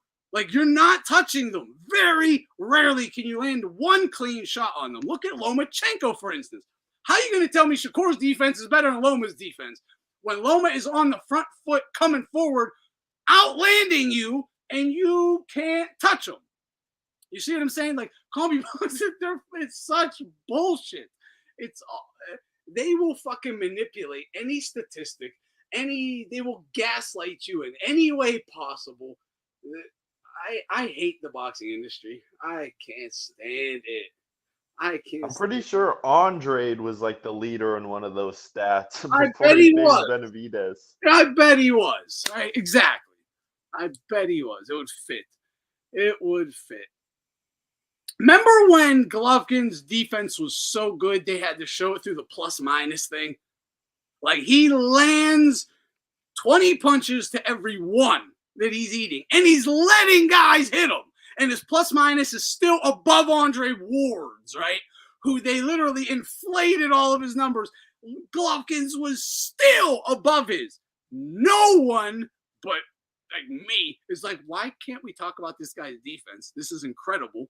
Like, you know, like, and if you like the statistics and film to back it up, it's undeniable in every fucking way and everyone says he has no defense. He's the garbage, right? It's insane. But if he would have just ran like a pussy, because it's not smart. Look, no one wants to get punched. Yeah, it's not smart to get punched in the face. Fucking duh, right? Duh, thank you, Captain Obvious, to the guys who staked that shit. Obviously. But do you get into a boxing ring and run? Do you get into a boxing ring and start dancing and circling? Do you really do that? Is that what you want to do? When you are better than the guy in front of you, do you still back up? Is that what you do by choice? Right?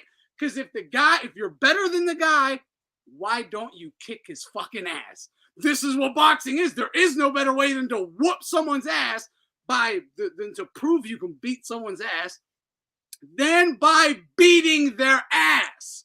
You don't fucking 12 round decision someone and be like, I'm so superior to you. It's like, no, that means you're barely better than them. Maybe you might be worse. I got to see what the fuck fight. But if you actually legitimately won, it just means you could only decision. You're actually not that much better. So, duh. How do you prove you're better? You beat the shit out of them. Everything they throw, slip, bam, motherfucker, bring it, whap, whap. You serve that dude. You don't fucking run like you're a battered housewife trying to make it to the bathroom to close the door. Like, that's what these fuckers are running around like. And I gotta hear their fucking special talents and the pound for pound best. This is the fight game. The fight game. Like, come on. No one wants, we want to see destroy. Look, man, hey, I want to see a destroyer. Don't tell me a guy who can destroy top level guys is the same as the guy who decisions fucking bums. Don't try and gaslight me in that way. It's not happening. It's fucking not happening. Yeah, and then why do all these Amero bums say they're gonna knock this guy out? I'm gonna whoop this guy's ass and then run. Yeah, Shakur said that he's gonna make the next guy run. Even the fucking pussy runners know they wish they could just beat your ass. That's why they brag, I'm gonna do this, I'm a big tough guy, I'll knock you out, I'll punish you, and then they run like a bitch. So it's telling you in their mind, even in their mind, don't listen to the bullshit they sell you after the fight. Before the fight, they're saying, if I was any good, this is what I would do. But I suck, so I'm gonna fucking run, have the refs and the judges, the whole fucking commission is gonna be helping me to just survive so we can rob you. Like, get out of here. Don't tell me that's fucking equal. And like, I'm sorry I gotta break it down in these most simplistic, childlike fucking forms for some people. Because hopefully we all understand this, but I see these fucking comments constantly in these videos. Oh, it's like, and I always want to leave a comment and like school them, but I'm like, yeah, it's too much effort. I gotta type a fucking paragraph. And then they're just gonna be like, you don't know shit about boxing. They're not gonna listen. So it's like, who cares? I had that Shakur Edwin fight close, but I had Shakur winning. But according to the judges, they flat out say Shakur won. I don't know how you give it to Shakur. But I had it close. Did though. he land a single punch the whole time? Yeah. Yeah, I understand it being close. That fight was just horrible. So it's going to be close. But yeah, all criticism, again, you're supposed to be top fucking pound for pound 10 or whatever, right? Future generational talent, no, blah, blah, blah, blah. You have a bum in front of you. A bum in front of you is terrifying you? Really? Get the fuck out of this sport, dude. Get out of the sport. Hey, you guys got to admit, though, Shakur got some defense. By running? Yeah, he's not even in his boxing stance when he's defending. He's got 2 feet in the air. I got to explain this. To me, defense is the ability to, like imagine you got cinder blocks on your feet. You can't go nowhere. Now get out of the way of these punches. That's defense. And then count, slip, bang, parry, pow, pow. That is defense. Like the James Toney, that's some defense. Some Duran, that's some defense. Shakur's defense is just stay away. When I can see, like Floyd Mayweather, you couldn't criticize his defense because he could stay right in the pocket with you and defend. Big difference. These guys can't. They panic. They panic and grab out like fucking baby grabbing for a titty. Or they're ducking at the waist and grabbing your thighs and ass to try to fucking finger fuck you. Or running. Like, we all know this is what they do. That isn't defense. That is no defense. And then you panic when you get punched in the face. That's what they're doing. Yeah, Shakur's defense leaves both feet in the air. He's not even in his boxing stance. Like, he couldn't kill you if he wanted to because both of his feet are in the air and his hands are by his balls. How you see Tank versus Shakur? I think Tank serves him. Right? Okay, look.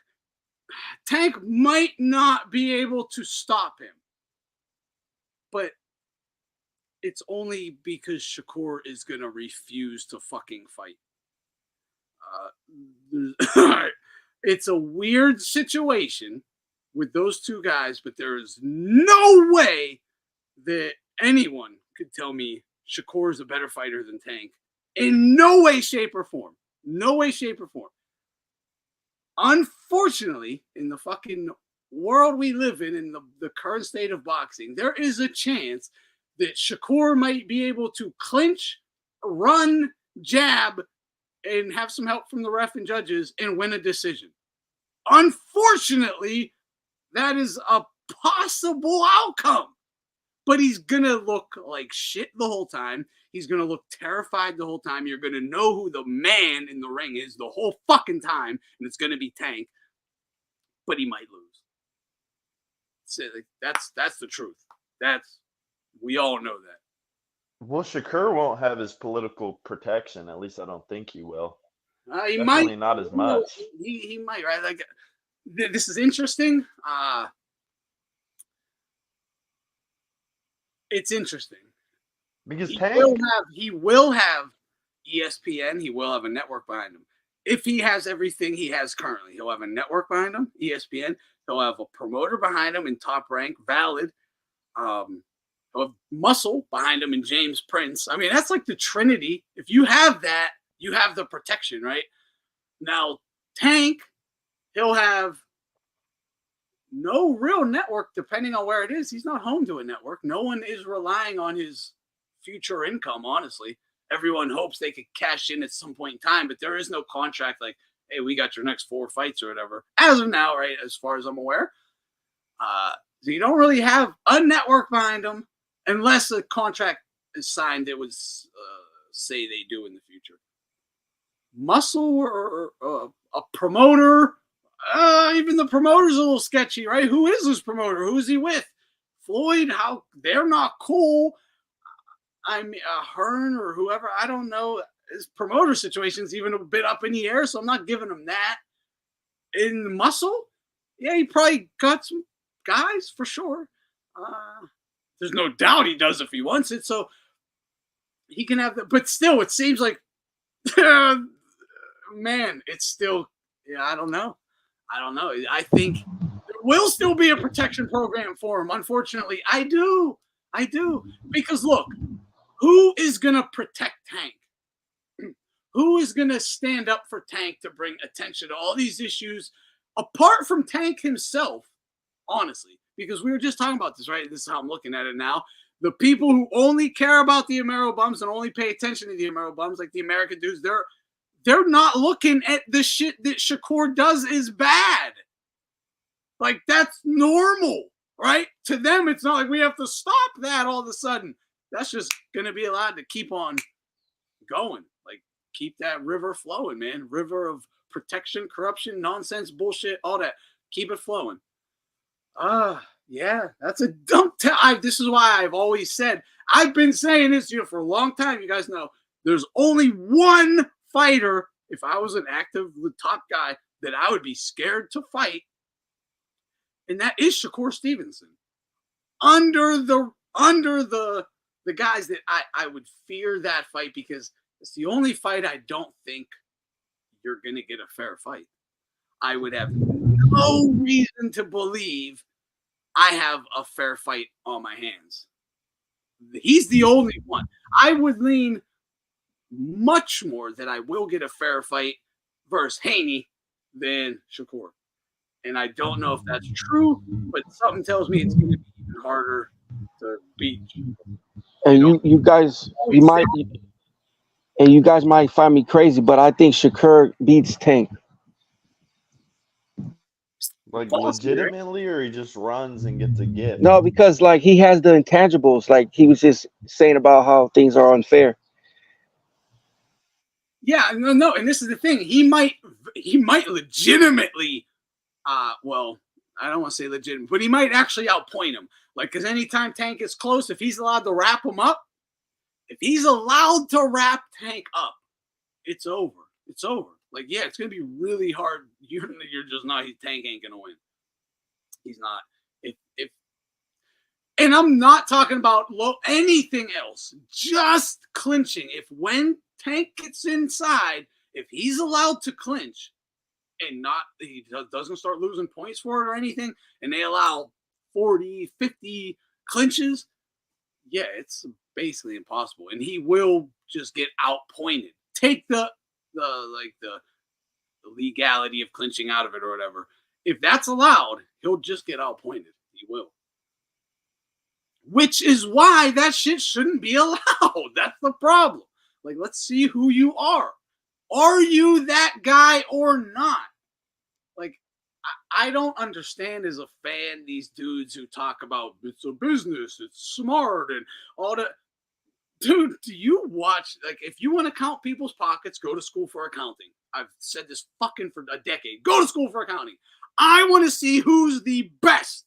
Simple. You think I give a fuck what an NBA player's contract says or what the I know? Of course not. Why is that like a thing in boxing? It's I want to make sure he's rich. He got to make money. What? Why? I don't, honestly, I don't wish bad. I would hope they're taken care of and, have a good life. Yeah. But I don't really give a fuck. Like, it might be a little depressing, like 20 years from now, I'll be like, damn, dude gave it his all, and now he's in that position. But at the same time, you had millions in the bank. That's on you. Like, I'm sorry, that's your choices. I don't give a fuck. I just want to see who's the best. And I don't think maybe you shouldn't stick around for 20 years and take all these beatings. Maybe you'll keep your money then. Just go have a fucking good run. Let's see if you're the best at this point in time, this 5-year run, this 10-year run, and let the chips fall where they may. I don't need this. I got to protect my hero for 20 fucking years, and I don't never want him to lose. That shit's weird. That is weird. Fuck that. Run it. Oh, everyone says this guy can beat my guy, or who you say, run it. Like, that's the fight I want then. Run it. These guys are, no, that's the fight we don't want. I want to see so-and-so versus nobody after nobody after nobody after nobody. And I'm going to keep saying my guy's the best because that allows me to do so. I don't get that behavior. I don't think Tank and Haney are ever going to fight because there's too much protecting going on. Yeah, you're probably right. I actually give Haney a decent shot at just stinking up the joint and getting a decision.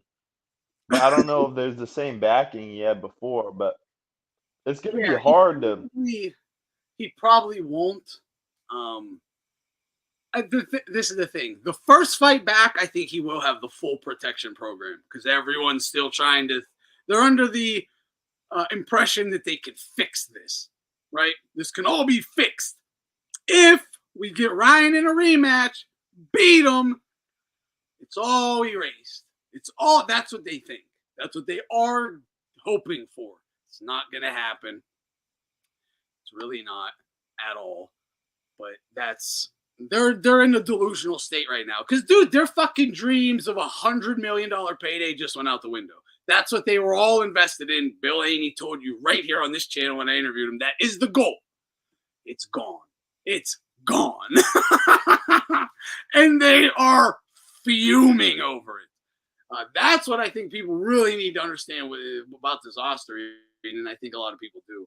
I think that's why this is a big stink.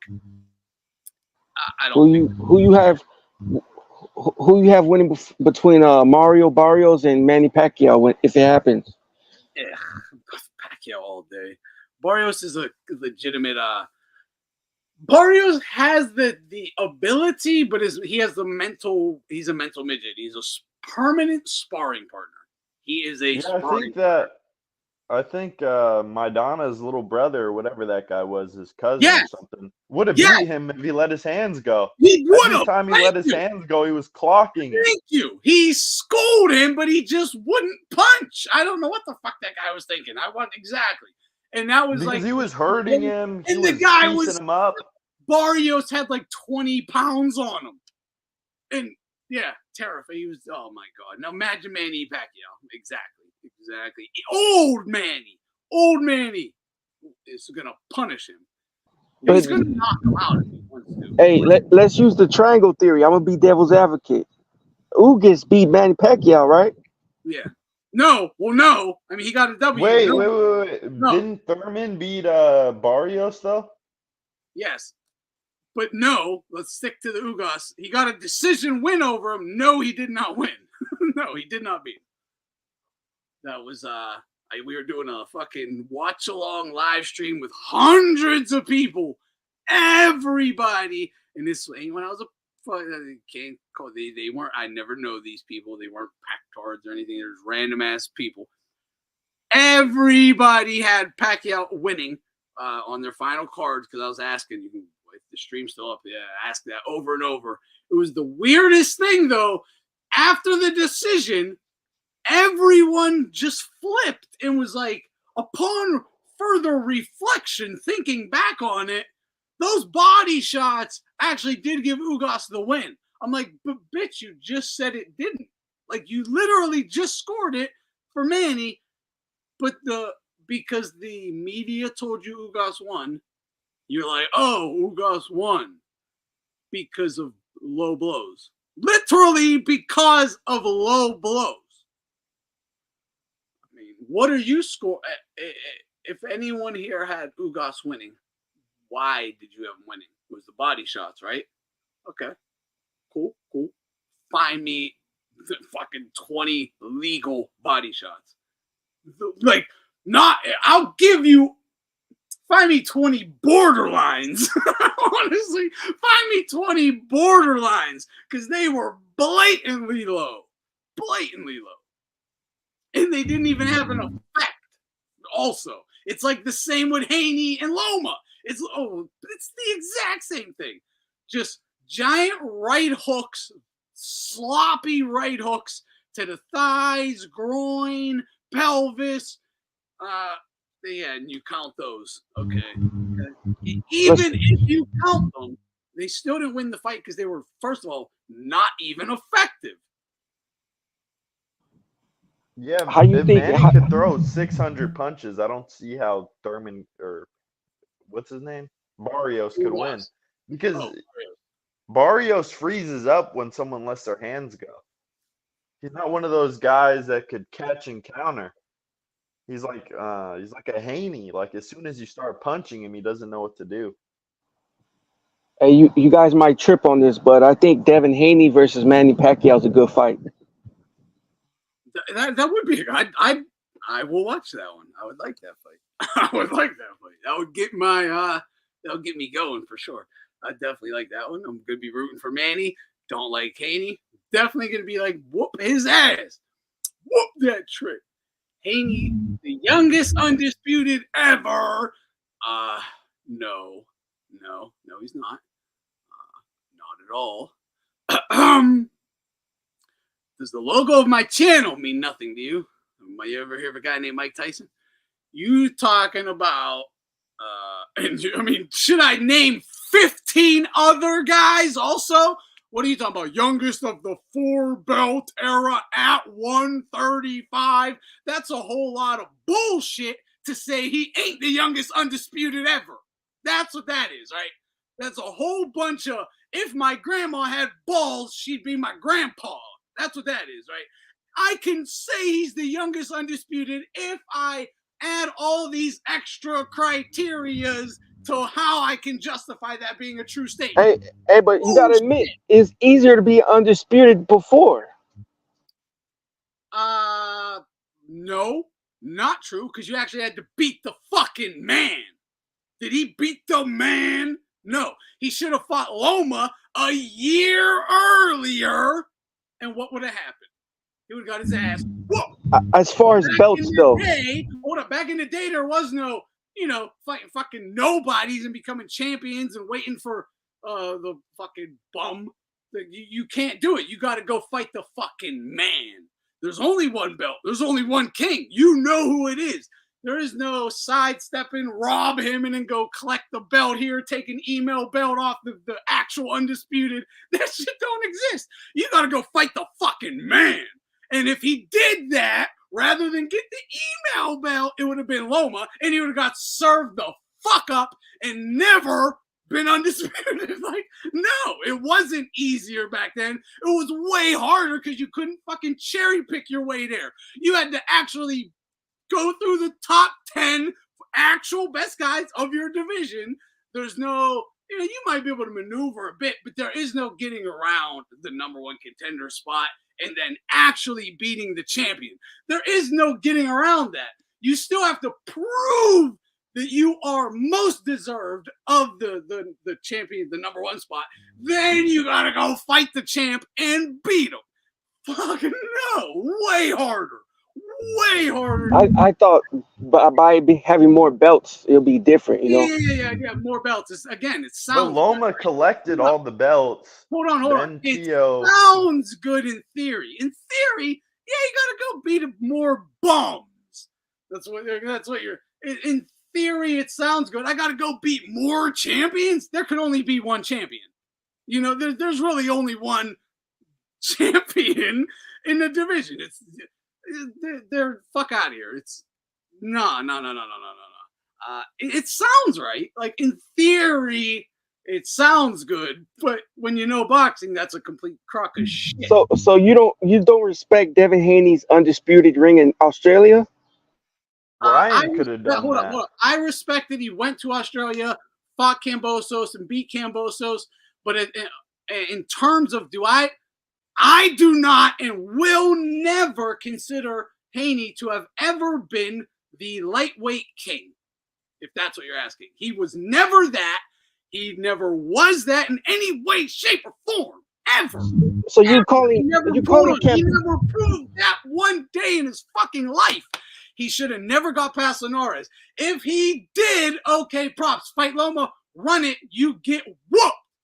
When come on, you should have never had that WBC belt because your fucking daddy had that shit bought from Suleiman to send you, and they gave you the option to fight Loma or not.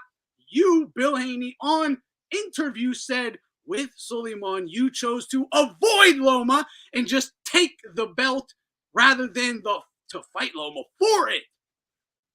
No, he was never ever the king at lightweight, and for me to say undisputed, that means you're undisputedly the man. There was a massive dispute by everybody. No one would agree that guy. No, you had the belts, but you were never the man ever, not even for one fucking night. When you beat Kambosos, no one was like, that's the best lightweight in the world ever. But Kambosos beat Tio, right? And that was a fucking thing. No. I said 8 months before that fight was announced, Tio loses the next fight to anybody if that guy comes to win. Am I lying? Everyone remembered it. Right? Stream No, after Nordic stream after Nordic stream. called him a bum. Cambosos ain't a bum, Nordic. Come on, man. I'm not saying he's a bum, but he ain't the best. He ain't No, even I'm saying four. not He you, ain't even not top you. four. Nordic. Nordic said that, not you. I know, but yeah, he's not even top. Like, he's not a bum. But what does that mean if he was top 3? You beat the top 3. You didn't beat the man. He never was the man. The man was Lomachenko. He never beat Tio or Loma, and he avoided Loma. He never was the man. You won the belts. You were never the man. That's all I'm saying. He had the belts. He was never. No one ever considered Haney as the best 35er in the world. And if you did, you were just wrong, because as soon as he fought Loma, you saw he wasn't. So he never was. Like, even if in someone's mind they were like, from Cambosos to Loma, I think he is. Well, he wasn't, because everyone told you Loma was going to dog him, and as soon as he fought Loma, he got dogged. So he never even was. It's, this is what I'm talking about. Like, you can fake the funk in this era. It was so hard to fake it, like, to be a champion and to be fucking a fraud. Hey, There's a reason a guy like Primo Carnera is like so famous, because there was one fraudulent champion in 60 years. One, like one, where they're like, this guy's fucking so protected. This is fucking ridiculous. You're cherry picking all his opponents. You're literally protecting him and cherry picking for him. That was why Primo was shamed, because he cherry picked. They didn't even protect him. If he lost, he just lost. But he cherry picked. That was considered a fraud of epic fucking proportions back then. Like, do we not, like, what? But like, Haney is somehow legitimate? Like, what? Like, he is Primo. He's fucking Primo Carnera all day. All these fools are. Not all of them, but half of them. It's a joke. Like, the shit that Primo has documentaries made about, there's the only reason you know his name is because he was the fraudulent guy, the fraudulent fucking champ that was a cherry picker. They've made documentaries discussing this. Maybe it's because I don't know why they did that, but they did it, right? Shame, shame, shame. Second someone else does it, it's acceptable. That's not, nah, man. Yes. I agree, Mark. I agree. Even the early 2000s, too, like the 2000 to 2010, they're pretty good. Pretty good. They fought everyone. They would run it. Like, you're the man, fight. Like, Shane Mosley was accused, avoiding Vernon Forrest. For what? A year? He was shamed every day for avoiding Vernon Forrest. It wasn't even 2 years. Like, he fought him within a 2-year period. Like, these motherfuckers will just avoid you for their whole career. They won't fight their whole career. Like, Haney, Shakur, that fight should have been happened. Tank, it happened. What are we doing? Ryan and Haney at least happened. What is happening here? I can understand a year or two. Okay, but yeah, fight now. It's been 2 years. Fight. It's been 5 years. We've been talking about all these guys fighting each other. No one's fought except Ryan, right? Ryan. And he's being cherry picked every time, right? Only Ryan has the balls to fight everyone, and he'll do it handicapped. Literally, this is crazy. I'm thinking this is fucking insane. He agreed to fight Tank, handicapped. Tank ain't fought no one else. Ryan says, I'll do it, and I'll handicap myself. I'll still beat you. Loses, whatever. Versus Haney, knowing what he's up against, I'll fight you, handicap myself, wins that one. He's the only one fighting. These other guys is all Primo Carneras. And God forbid, and fucking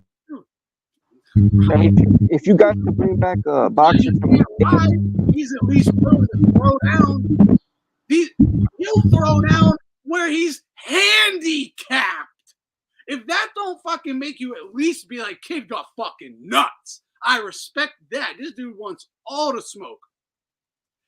Meanwhile, someone like Tank right now especially is getting more love, and he won't even have a fair fight. Like, that's nuts. This is crazy. Yeah, he never had a 50-50 fight. Yeah, and I don't even mean 50. I just mean don't handicap the guy. Like, don't just fight him at his whatever. Like, don't handicap him. Don't, you know he's not a fucking 35-pounder. Don't bring him down. Don't put a rehydration clause. You just don't handicap guys. Just be like, hey, I agree to this. We'll fight you. What weight you feel good at? You feel good at that weight? We're cool. Okay, cool. Run it. Let's go. Let's see who the best man is. Where the chips fall, they fall. It's so. I remember when catch weight, just a catch weight, was a big deal. Holy shit. Oscar De La Hoya told B-Hop, instead of weighing in at 160, you got to weigh in at 159. Whoa, man. B-Hop's going to be all drained. It's going to be an even fight now. This is crazy. That was a huge deal back then, man. He asked him to just 1 pound. 1 pound? B-Up said, yeah, I'll do the 1 pound. Came in and weighed 158. Said 1 pound ain't shit. I'll do 2. Didn't have to do it. Still did it. Still came through a 1 to fight. But 1 pound was a huge deal to us. Like to boxing. Pacquiao, Miguel Cotto weighs in 146. 3 months later, Pacquiao goes weighing to 145. He goes, okay, does it. Big problem. He asked him to come down 1 pound. All credit is taken from these wins. All credit. 1 pound, you're crazy. Floyd blows weight by 3 pounds. Marquez pulled him up in weight and blew weight. All the love and respect in the world. He just treated Marquez away. A smaller fucking Manny Pacquiao couldn't on a level playing field. Like, it's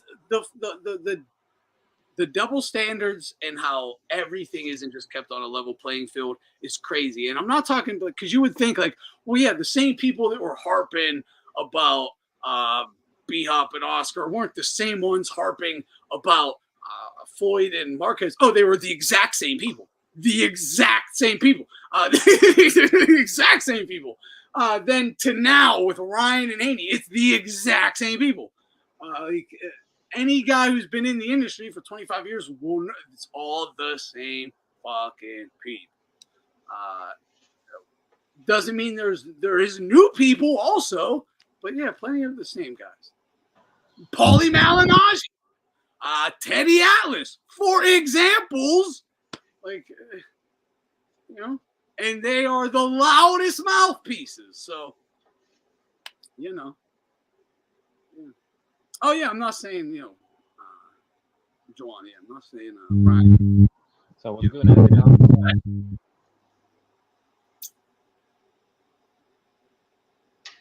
Hey, if you could bring back one boxer from the past, who would it be to this era?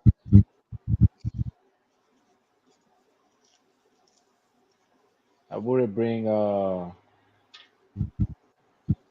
would pick Bringing back Durant. Durant. He's going to dominate lightweight, fucking light heavyweight for like the next 20 years. I'm gonna get Henry Armstrong. Yeah. Because he dominated with a lot of weight classes, undisputed and stuff. Okay. Now, I don't know how you mean this, but like Henry is just born like 10 years ago or something, or Henry is just transplanted with the same skill set. Yeah. If he has the same skill set, he can fucking mutilate. But with his heart and determination and stuff, you started him off young in this era, be a savage. Probably be the best fighter on earth. But if you brought him back with the skill set he had back then, it's so unfair. That's why I only went back to like Duran, because at least he still had. I mean, Duran is still The 80s and 90s were like the peak for skill set and talent, probably because of the high amounts of PEDs, and well schooled. They were very well schooled and physical freaks because of the unfettered steroid use. But yeah, My second choice. great. Yeah, that's what I was about to say. Ezra. Middleweight, heavy. I have a rare card of his, a boxing card. It's only one in of its kind. And Ezra Charles. Yeah, it's a PSA 8 Burke Ross 1951 miscut. What? Yeah, it's only one. Yeah, that's awesome. That's awesome. That really is an awesome collectible. Yeah, it's the only PSA card I have because I sold my other cards. So, guys, I'm thinking about going into the Shakur fight. What do you think? Because it's like a 20 minutes drive away from me. Yeah, go, man. Yeah, definitely go. I definitely go. Yeah. I mean, I don't know because damn, it's Newark. The I guess it would depend what the ticket prices are. Like I know Tio, that place was small, and you could get a ticket for $25. No, I saw the price. I've been seeing the prices. They're not really that crazy. And trust me, I don't really interested to be like ringside. So Yeah, even ringside tickets, they're like $500 to $600. Believe it or not. wow, that's Put it this way. I went to the Siles fight not that long ago at Madison, and it's a smaller venue, and the tickets were more expensive. Like I can get like two tickets here for like $200, even three. Like you can find tickets for like $70, $80.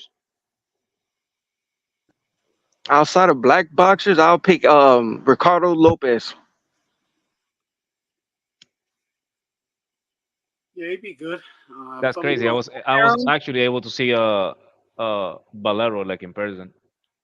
yeah, I would have loved to have saw Valero. I, But if I'm I going, saw I saw it's, him like I met him like a prior like his chest oh, tattoo. you met him? You met Valero?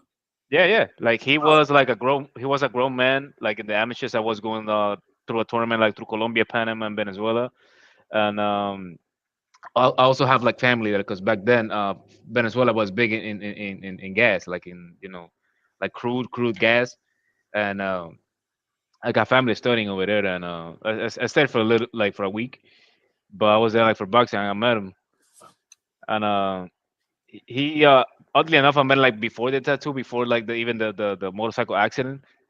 Like that dude was nasty, man. Like I was like 12.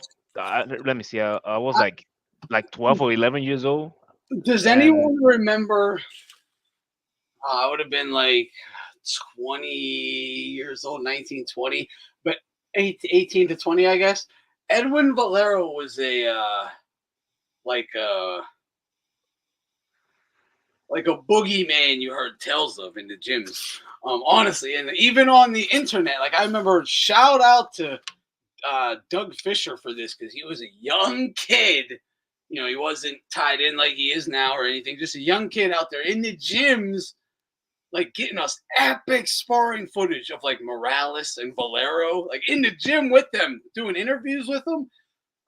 He, you know, he was really, because that was real journalism, and that was real journalism. yeah, it really was, and he loved it. He loved the sport too. You know, he loved it. Like that's the difference between like now and then. Like people, they used to be actually passionate about what the thing that they were doing.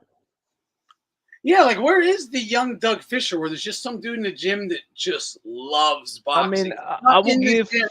I I see will a give. guy, anybody I see in the gyms now, they're only doing it because they just like suck off 3 fighters or something like that. That's like it. All of them. Or they Everyone. like, or they know somebody who knows the fighter. Yeah, yeah, that too. Yeah. It's like there is no yeah, just like the boxing nerds. Like whatever happened to boxing nerds? I was thinking with my friend and well, a couple of my friends that we were thinking about just like start like releasing videos of sparring, like just random sparring. Because the thing is, like we actually like had people like just going to like the gym just to see us sparring. Because the thing is, I go to two gym, like we go to two gyms, right? There's one just is boxing, and there's another one that you can work like because it's 24 hours. That's why I go. So I literally go like let's say like a 4 in the morning, do a workout, go back home around like 6 in the morning, shower, walk my dog again, and take the bus to go to New York to work because I live in Jersey, and it's just comfortable for me. Like when I have like the days like I leave at 2, like for example today, I go to my boxing gym, right? Um, it's crazy like how many people they just sit because the other one they don't have any ring, but it's just crazy how many people they just sit down and like see us just box. Like people they just stop working out just to see a box and record shit. 24 hours gym is that the That's my right? exact question, BDA. That's what I was wondering. I was like, a 24-hour boxing gym No, would be no, my no. There's dream. one called Signature gym that has like a whole it has like a whole set of like heavy bags, just like a Yeah. boxing Okay. gym. Yeah. But I Nice. also go to the WBG, so I go like two.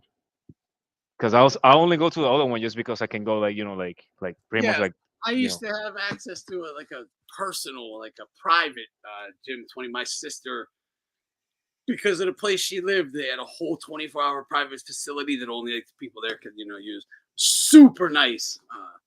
And we used to go there like midnight. Like whenever we're all done, we go home, relax, clean up, relax, and then go back for like a late night session. Yeah, and it was great. It yeah. wasn't a boxing gym though. It had boxing stuff, but yeah, it had like saunas, basketball courts, racquetball, like a facility. Yeah, yeah. To have It's like two that. gyms, two gyms is key. Like the boxing gym and like Yeah. a 24-hour gym, like that, like something like And that. the thing is, Or I just got into this 24 hours one because I was going to one. I don't know if you heard about Crunch. I used to be in Crunch just because I train people and like I get like the pick thing, so I can bring like somebody for free. So like if I'm teaching someone, I don't wanna if you already pay me or whatever, I don't wanna let them like pay like the subscript like I used to do the same thing. Yeah, you don't yeah. gotta Say I don't wanna pay let me. them pay that shit. Yeah, yeah, Even if you don't pay me, like I just sometimes like to like teach you some shit.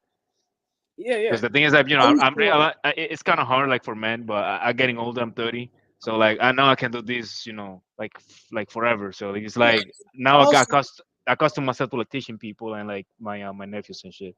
yeah, I never like. I would. Don't get me wrong. I would like allow like. I never trained anyone for pay. Like, but I would. But usually it's like you don't have to pay gym dues if you're either fighting or just help out, right? So. I do it just because I want to make sure that whoever I'm teaching take it seriously. Because back then I used to do it for free, and then they never take it seriously to the point of like they never like brought their gloves even though they bought them. I had to like show them the shops how to like do everything. But when they're paying their money, because that's the thing, I never charge them like something crazy, and sometimes I even spend them with them like on a dinner. Like You know what? No, that's a great point you brought up. I've never experienced this, but it makes sense. You said when they're paying their money, they're just gonna listen better. They're gonna be more yeah, disciplined. They're fucking paying. Like you better listen. You better do what I'm saying. Yeah, that's a good point. That's really I could definitely see that. because the Yeah. thing is like back then people used to skip on me. Oh no, I'm tired. Oh no, this and that. And the thing is, I'm somebody who's like I'm very like punctual, Like if I'm saying if I told you and I'm gonna be there at 4 in the morning at 3:50 a.m. there, like like you better be there. I'm gonna blow your phone. I'm gonna go to your house, knock your door. I'm this type of dude. Like on the more, I'm like I'm gonna know you on the more calmest way. I'm gonna be like, hey, you ready? I've never. I guess I've just never had the opportunity. For quite frankly, I've thought about like, I would really like to do that. Honestly, even like not for rich people or whatever, but just for people with older people want to get in shape or whatever. Uh, learn how to box and whatnot. Yeah, I But got. I've never had that, like, I've never been in that situation or even had that opportunity. It's usually just poor fucking kids, so or No, I poor. guess it's depending on your area, of course, because Yeah, you're from definitely. PA, right? Yeah, I'm Pittsburgh. If I was in a better Yeah, city, like most gyms are like a visit like from PA. Let me tell you something. They're like the most nice underground gyms. As soon as you go in, it smells like sweaty gloves. Like absolutely, absolutely, bro. I just go like. I promise you, absolutely. Yep, yep. No, but it's ugly enough. Like when I go to like nice gyms with like AC, like everybody has like brandy gloves and brandy shit. Like I always like get like I don't want to say glorified, but like I whoop ass there. Like Yeah, like. I've But when I go to like one of those never, underground gyms, bro, I always get my ass whooped. Like, sadly, this is wild. Sadly, I've never even been to a gym like that. I really haven't. I've seen them on like TV and YouTube. I'm like, man, that shit looks fucking nice. Right? Like, but yeah, mine is the one. Is tons of equipment. It's all very used. You can use it if you want. But yeah, yeah. no man, something that that's I was saying. Like every time I go to like a one of those like nice high end gyms, like I always like stand out, you know. But every time I go, well, not every I time, but like bet. at least an 8 out of 10, I go to like a at least look shitty or like because I think some of the times I do it on purpose. Uh, every time I get my ass whooped. Yeah, But like you're I'm all probably head. you'll be lucky to like keep it middle of the pack or top 3 type shit. Yeah, I'll be yeah. No, honest. no, even mine is not like high end. Like a lot of equipment is like kind of like messed up. Like most heavy bags have like old clothes with tape on it. You know what I mean? Like like like you always trying to hitting the soft spot and shit. But yeah, But like yeah, he's plenty of gloves you can grab for like a sparring session where your knuckles will pierce straight through. oh god. Absolutely. And you gotta be up on that because people definitely try to sneak some Oh shit. hey, I learned like a lot of techniques over there. I learned how to like take my gloves, how to like lace my gloves without like anybody. Like I do it just myself. Yeah, yeah. Like a whole bunch of shit like in those gyms. Like and that's incredible. Like most of those guys they have like lace off gloves, and if you go to like high end, they have like strap. I use strap just because like uh I know how to like maintain them like really well because that's the only thing. Like one they wore off a little bit, like they don't want to tighten as well. But it all depends anyway. But I don't have like big ass wrists. That's the only thing. Like so they always end up like well, and they always have like strap like on those high end gyms. That's something that I noticed. I'm more woman. Yeah, yeah, absolutely. I again, I don't know this from like personal experience, but from online, it certainly looks that way because I've only seen like I don't know, like older, like 40 something chicks or whatever that are like triathletes or what do they call that? The all around shit they do. I don't even know what that fucking sport is called, where they just do all kind of working out bullshit. But like, decathletes, them kind of marathon chicks, they'll come to the gym occasionally. Yeah, But those using steroid broads. Yeah, I know what you mean. yeah, right. Those big clit having broads. Yeah, I know what you mean. Yeah, fucking shredded ass older bitches, exactly, right? Shredded ass older bitches, absolutely. Well The maintained, fit cougars. yeah, I never really see anything else. The CrossFit, that's what I was thinking. Yeah, a lot of I've seen plenty. Yeah, Of, like, that too. that's all I've ever really seen. Apart from this was funny. There was like 3 sisters, chicks. They were like all teenagers. When I was like 20. Lived right across the street from my gym. They were too young though, but they would come in and frequent to flirt and stuff. Could never, too young. But it was funny. It's funny. That's it. That is it. So in other words, if they didn't live right across the street, you would have never saw a normal chick ever. No man. Something that I always recommend like people like me and my friends we're trying to like go into PA like really soon. Like we're just gonna drive down there because not like it's not really that far from where I live. It's like maybe like 2 hours tops. You know, if you are like quote unquote respecting the speed limit. So as long as you see a state trooper, you all decent. Yeah, I just had I had a chick ask me. Apparently, there is anyone here ever do cold plunges? Fucking like not like ice baths or whatever. Um, I think that's all cold plunge is, but I guess there's like a competition for it coming up. A chick I know is in it, needs a partner wanted me to do it, but I've never done that shit ever. Old school, first of all. This new age shit is. It might be good for older guys. I'll just say that maybe. Ice and heat can work or whatever. But I just don't. Look, okay. When it comes to like these ice baths that dudes like Joe Rogan and whatnot are doing, I'm sorry, I'm not. It's like cupping to me. It's fucking ridiculous. Could it have some benefits? Of course, right? You're icing your body. Yeah, okay, good. Yeah. Why don't you just ice your individual injuries or something? Or why even do it? Just sleep. Just go to bed. Your body will recover. I don't I don't get these stupid fucking look. Again, it's not that there might be a benefit, okay? There probably is. It's icing your body, okay? But to me, the benefit is so fucking small.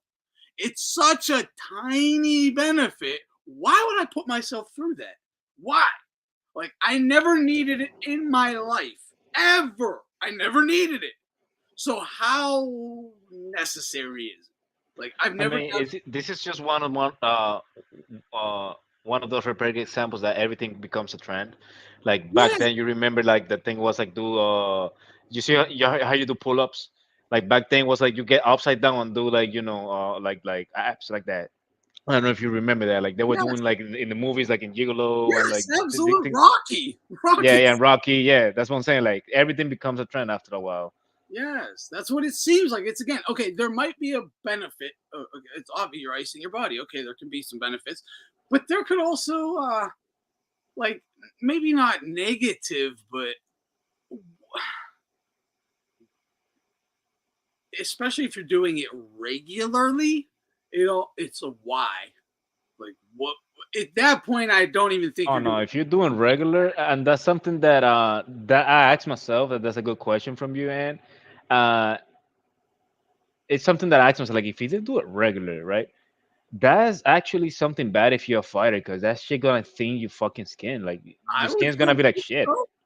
Like, and then I just remember like the Caleb Plant camp and like the tank camp. Well, more the Caleb Plant when he fought Canelo, or when he fought. He had in both of those camps. He had like, the same thing, and both of those fights he got cut. He got cut. Like even be like just like scar tissue. Who knows? But yeah. He always get like either scars or like he always bleeding. Like it always makes me wonder. Like again, I mean, also he's on the snack. The icing of an injury, is to basically slow down inflammation. All right, then you could slow down the inflammation. Take an NSAID, an anti-inflammatory, ibuprofen, whatever. Slow the inflammation down with some ice. Then put heat on it it'll help dissipate the damaged tissue, the byproduct of cells dying and whatnot, flush your system out and clean the area out, and then sleep rebuilds it all, will replenish it all, strengthen it, get it back to whole. Okay, if you have, say, like your shoulder sore, throw fucking ice on your shoulder. Like, why you gotta just do a cold plunge for 10 minutes? It is the mental. Okay, I saw Nordic say that. I can get that. I can put myself through this. I can persevere. It's like a mental accomplishment. I get that. You don't have to do it regularly to get that. You can once you do it a couple times. Like, yeah, I achieved that. Like, just ice your shoulder. Like, I don't know. It's a trend. It's a fucking trend. Dude, I'll see these videos of like broads. They went out and bought a fucking ice bath, put ice in it every day. They go out in their bikini, film themselves fucking dunking in it. Look at me, I'm persevering, I'm fucking tough. And it's like, you're fucking retarded. You're looking for attention. This is sad. That they put like some type of like in their head inspirational but nonsensical quote. Absolutely. Oh, absolutely. Yeah. like when you really actually like read On it, my like journey, yeah, like when you take the music, bettering myself. Yeah. like Anthony, when you take the background music and like the image off, and you just read like the text for what it is, you're like, what the fuck are you saying? Like, like, what the fuck? You actually read this before you type it? Like, Yeah. Yeah. Yeah. And if a thought is doing it, it might not be that hard, right? Right.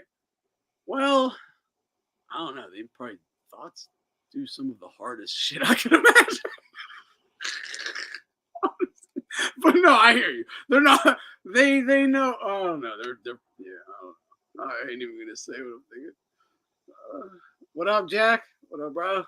On the Garcia expulsion, they're punishing him to try to change him, and Ryan's personality is never going to change. Well, this is the thing. I don't think the WBC should like expel him or whatever they're doing, but you don't have to support him. If you don't like it, just say why you think he's a fucking idiot or to me, that was kind of sus, though. what. I didn't. The I only know two things he did, honestly. The Pride Month, Pedo Month thing, and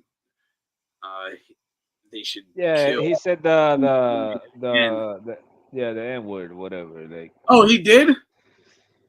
yeah, with like the hard R. But I'm gonna tell you something, bro. Like sometimes, just sometimes people take shit like too far. Yeah. Yeah. Like I'm not a defender of Ryan. Like I think I said my opinion before. He's just a Californian Christian. You know, he's Yeah. a flaming cigarette butt, if you know what I mean. Like he's somebody who has kids, but is easily can take it up of the rear. We were just talking about emotional men on, I think, the last stream. We're talking about emotional men and how they can be dangerous and whatnot. But Ryan is an emotional dude. Like he is that emotional man. I could see him just having an argument like in the casino with a black dude and then getting online and saying shit like that. Like, it's Ryan making is he's the a mountain out of a quintessential molehill. sensitive dude, you know.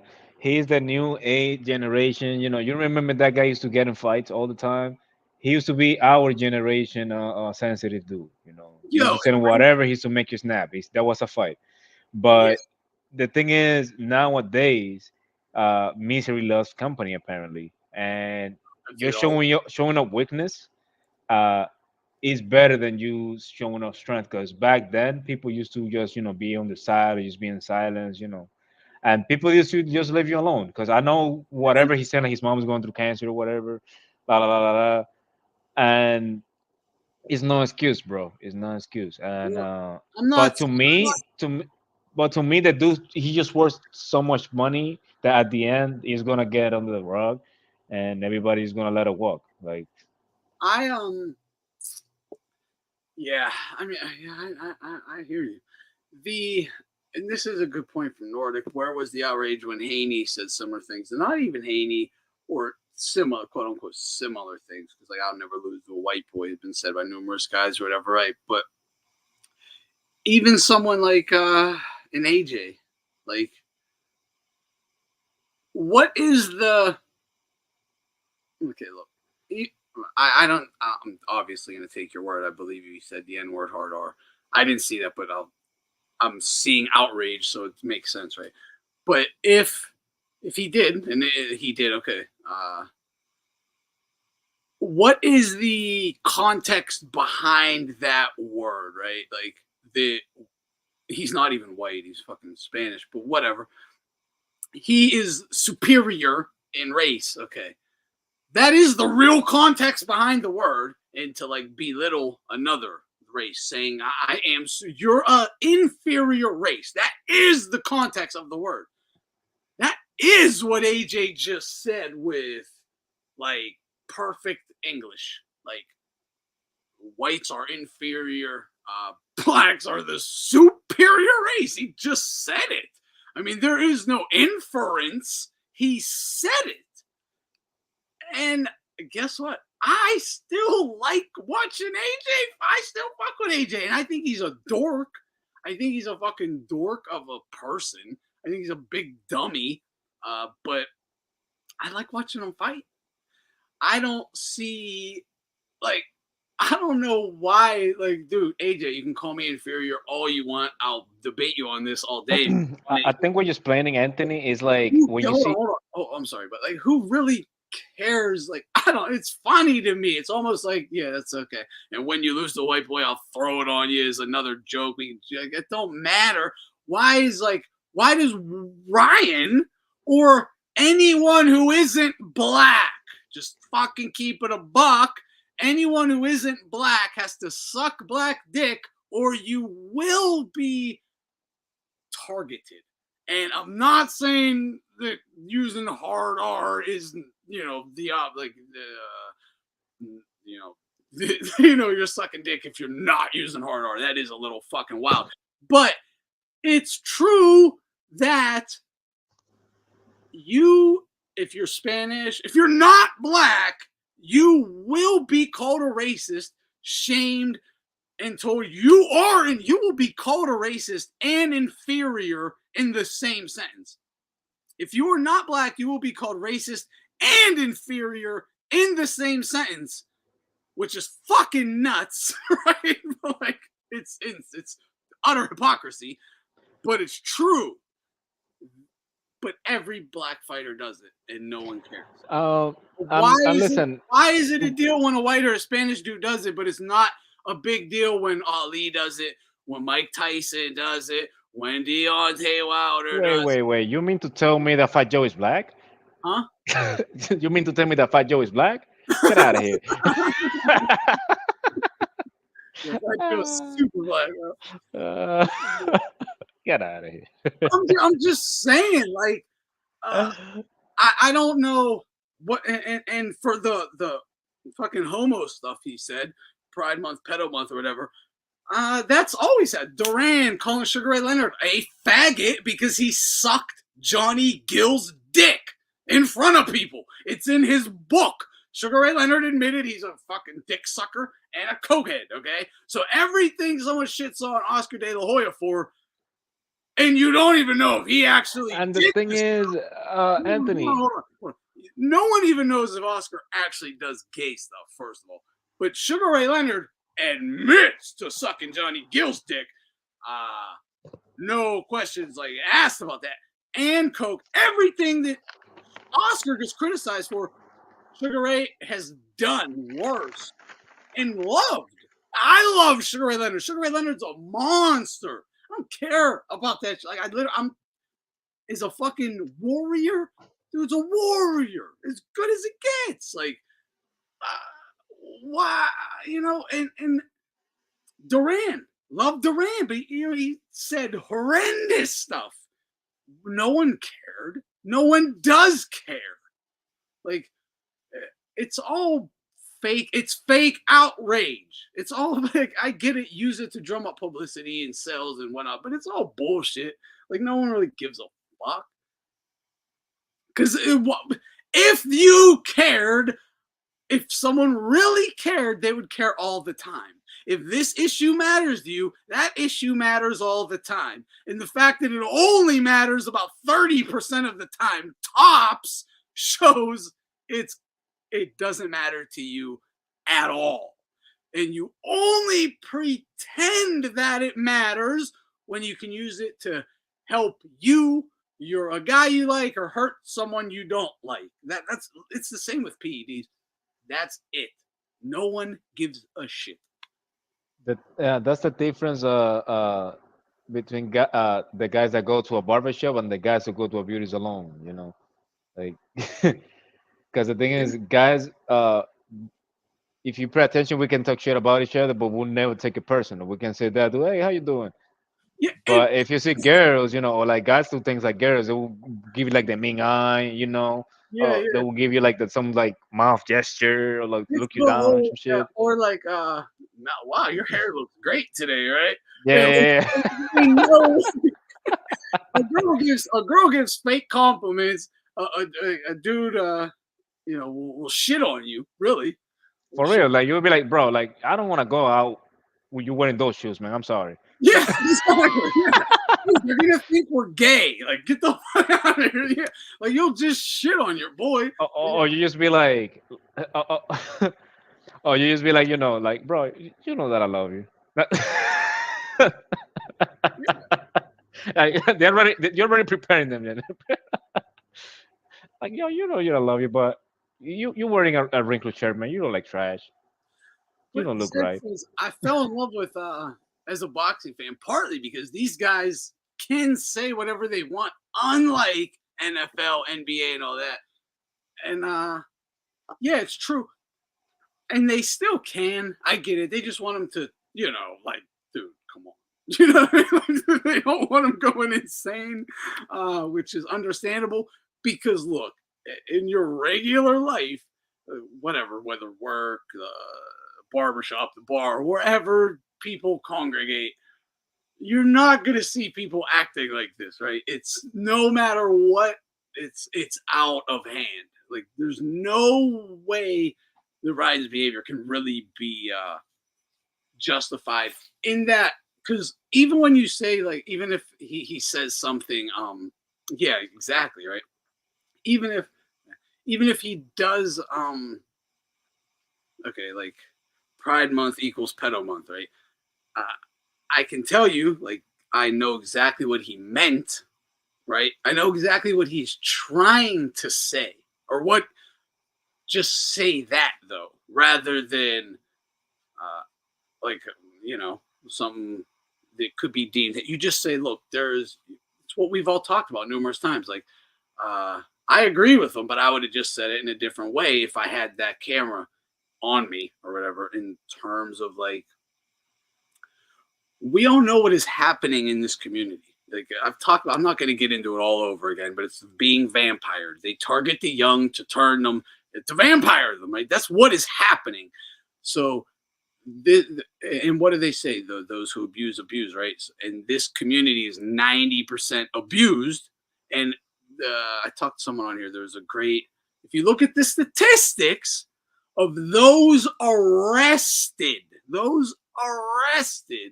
for that behavior, identify as the alphabet. That's arrested. It's a coin flip. Arrested is 50%. So, and that's true because my dad is a lawyer. He's been telling me this since I was a kid. Yeah. I know, it's right. So when you think in the 70s, they had a name. They weren't homosexuals. It was called sexual identity disorder. No, it's true. No, yeah. I saw the stats on it, and it's of these arrested, it's 50%. So take, come on, man. Yeah, that's going to be like conservatively 75%. So yeah, what are you? Yeah, I know what he's trying to say. That's what I'm trying to gently cover that. I think we all know what he's trying to say. And but also, the thing is, I think it's a drunken. If I'm with you guys, we're drunk, just bullshitting or whatever. Oh, you know what I'm saying? We could talk shit. He goes online and says this shit like he's talking to his best friends who understand exactly what he's saying. It is a bit different, and that's how. And also, like, people think I'm not defending Ryan, but the thing is, like, the whole point of, like, because I think he talking over spaces, and the whole point of spaces is, like, basically you're talking with your voice and people can hear it. Like, it's basically you're watching a live. Yeah. That's so in reality, the context is like when Trump said, like, you can grab it by the by the pussy. Yeah, like, it's basically he was talking among his boys. So, well, that's obviously that is what, dude. Could you imagine clipping shit I've said? It's outlandish. I've said way worse. That doesn't mean the way someone would interpret the quote or whatever is really, what the fuck I'm saying. I mean, shit. Listen, my background is military and Christian, and on my last job, I was demeaned as a homo terrorist. All right, like, let's put it like that. Yeah, and if he just said it about whites and left out the stuff about the alphabet, nothing would have happened. He would have got a Gatorade sponsorship. People thought I was a homo terrorist on my last job, Anthony. Just because of my background, because I'm Christian and military, like. Yeah. Oh, geez, yeah. Yeah, like it's. I don't Like blame him. I'm not agree with the military, but I respect it. 100% I'm not agree. I think this is scam, but I respect it. I respect the values that put on people. Okay, I didn't know he. No, I do know he apologized because Oscar said that. You're right. Never apologize. Explain yourself. At best, explain yourself. Never apologize. Because unless you did say something you don't believe in and be like, no, I actually don't mean that. I don't know why I said that. Blah blah blah. You can explain yourself. Never fucking apologize like that though. Because what he's saying, he does actually believe. So he's not sorry. He's sorry at how it came across. Is what he's sorry for. So you don't apologize for that. You just help them understand what you're trying to say. And again, I don't need an explanation because I do understand what he was saying. And I don't also need what was going on, like in at least like in New York, like believe it or not, like I came out of the train of work and like I turned around, man. I saw like people like naked. It was pretty disgusting. I felt like nauseous. I was hungry and like I didn't feel hungry anymore. I turned around and like I walk like pretty much equivalent. I'd rather pay like the train fare again and just getting another stop, man. Like it was just disgusting. Like people just like with the ding dogs out, like they didn't care. There were kids around. Oh, for sure. Yeah, Like I saw that's you the thing. Like I go. saw a couple of kids around. They didn't give a shit, bro. Like I it was gonna was say just I disgusting. can't pull it up, but if you go on Twitter to Ryan's X account and just scroll down in the comments, people are uploading endless videos of that stuff, and there's kids in every one of them. And they're just it's not even girls. It's just naked men swinging schlongs in front of fucking youngins. No, hell no, man. And what is the point, And man? Like, what are you doing they there? have it blurred out. It's blurred out in the so you it's blurred out in the videos in his comments, but In real life, it won't be blurred out. exactly in real Believe life that. it wasn't. Yeah, you can see Believe exactly that. what's going on. Believe me. Yeah. So you can't that's what I'm saying. Don't tell me what he is saying in regards to the rainbow and Edos. That we know what he's saying. The comments were not in this post specifically. I didn't see everything, but in that post specifically, the comments were not 80-90% supportive. 80-90% supportive.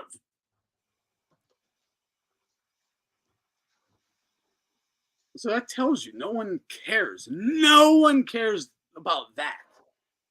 That comment.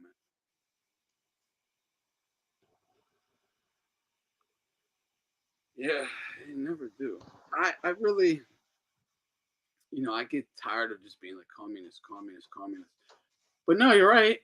It is. That's who it is. It's just how many years do you have to keep? I have to keep saying the same stuff. But yeah, they might not even understand what they are, but it all stems from that ideology for sure. Every quote unquote marginalized group, so every fucked up, wacko, sicko subsect of people are supposed to be held as high and in as respectable positions as doctors, teachers, lawyers, judges, police officers, firemen. Like that's what they want. So in other words, they're telling you all the sexual sicko demon deviants love and respect them the same as your mother or father. That's that ideology. To just cut through all the nonsense. So what are they really telling you at that point? I mean, you should know, right? I shouldn't have to say it. And that's the thing. Like, if you say I'm a Christian, they're not gonna respect my values anyway. So why No. should I care? Why should I care about their values? Yeah. Thank you. Right? Why only do what they care about matters? Like, why? That's so. Just. Yeah. I'm so far past giving a shit what someone else thinks. Like, yeah. I get it. It's never gonna stop, but I'm beyond it. I'm certainly beyond it. He's like China.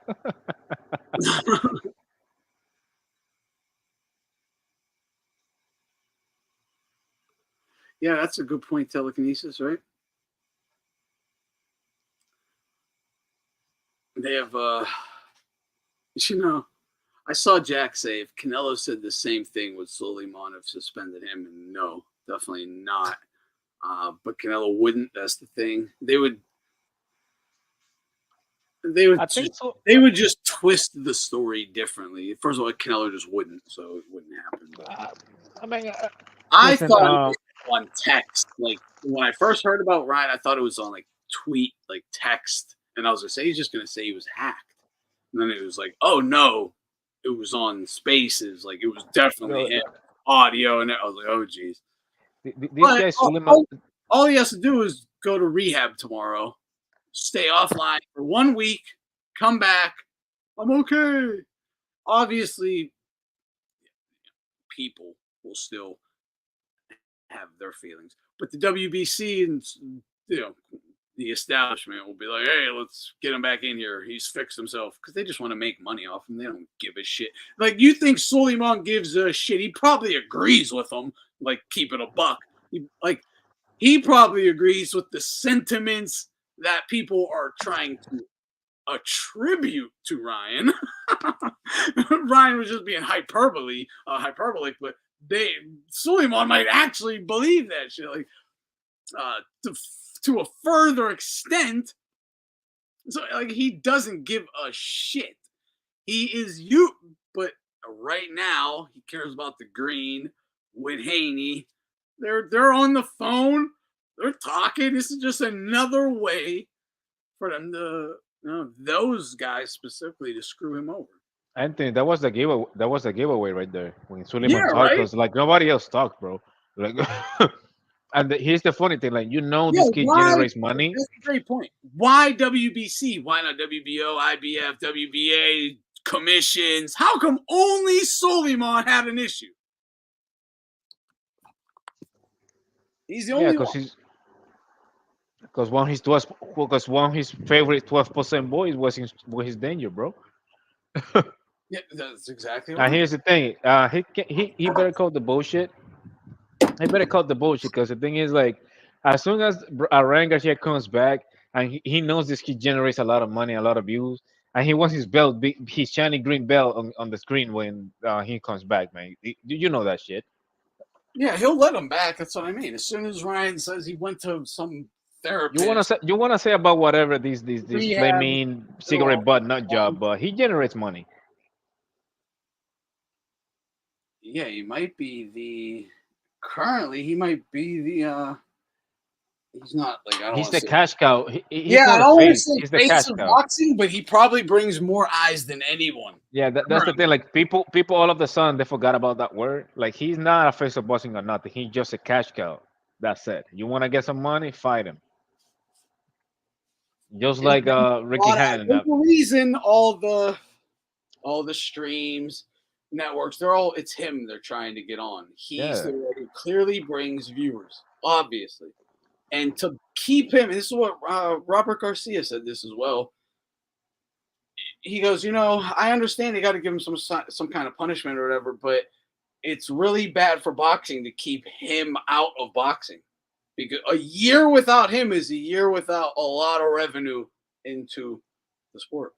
Not only a lot of revenue though, because these other guys they're not gonna fight each other. That's the only thing though. So he's the only one who was making it happen. Him and Tank, him and Haney, he'll run And it. you remember how big names these other guys won't. He'll give you them 1 or 2 big fights a year. No, who else is going to do it? No, Ryan. Like Ryan is the only guy who put himself into these type of fights. And like I remember like Shakur thirsty ass was like, promise me you're gonna fight me next. Promise me that. Pinky swear. Yeah, they got to re-educate Ryan, right? Exactly. No, I don't know, Hands. Bill is so phony. And that's the thing though, like the current stand of Ryan is making Devin Haney even look even worse. Because the thing is like, bro, this dude was trending this way. He's and you get him into like turning into a nut job and he beat you on the on the way on being a nut job. Nordic saying that you wish you could reach out to Ryan personally, give him some PR advice. Look, Yeah, me too, right? I could. He's absolutely not going to listen. That's the problem, though. That's the problem. I'm sure they're all celebrating a bit, but to act like he isn't getting good advice, like every video of his doesn't have great advice in it. Like, he's saying it, he just don't give a shit. It would really need. Oh, It's his oh, dad. listen. Dad I put just him down. I just found the tweet though. Wait, hold on. I just found the tweet. My bad. No, Oh go no, ahead. it's the same. You have a screen. Sorry. Go ahead. Oh, was that the Oscar thing? No, the Ryan Garcia even has a picture of him, like some type of school picture. That's kind of creepy. Like he just have like hanging on his refrigerator. Oh, Mauricio posted that. Yeah. Exercising my authority as president of WBC, I'm hereby expelling Ryan from any activity within our organization. Like, he gives a shit. You just tried, like, you are screwing him of his life's work. Like, he cares. We reject any form of discrimination. I fear for Ryan's well-being. Yeah, like the fucking goons your friends sent to rob him. Yeah, maybe like that kind of fear for his safety and well-being. He has declined multiple attempts for our mental health and substance abuse. Yeah, he should probably go get that help, but not through you. You'll fuck him up even worse, no doubt about it. You're gonna end up fucking with them transsexual midgets that you like. Yeah. Yeah, let the guys who are actively trying to destroy me, let me go to them for help. This is fucking crazy that Suleiman actually said that. I want to help the guy I've been actively trying to destroy for 2 months now? Every day of my life. There's a guy who posted he's interviewing Ryan. He's driving. He's saying like he's saying a point that he should fire like his whole team. Like he's Where's the what is the does anyone know what the WBA said? The WBO, the IBF, whether he's in their rankings or not, would they allow him to fight their fighters? I guarantee they would. Why won't the WBC all of a sudden? But apparently, like I said, I didn't even read this until just now. I know it was up there, but I didn't read it. If he goes for mental health or substance abuse, it'll all be forgiven. Exactly. And now I see where Nordic got the re-education from. That's wild.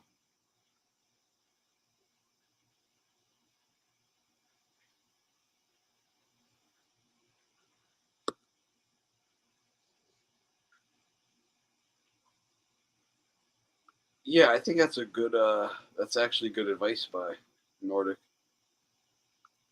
And this is the other thing. I think Ryan does have pretty good PR around him, right? Because look at all like I think we would all agree that his team at least was behind that Exodus channel, right? Like that, it certainly seems that way, right? Because even the second video is just an interview with his mom. So I mean, definitely seems like that's his team making that. So they understand the power of putting those clips together. So yeah, if he really catches like any kind of actual hell over this, you could always just put those clips together. Like you certainly didn't care. The WBC didn't care when AJ did it, right? Like an example after example after example.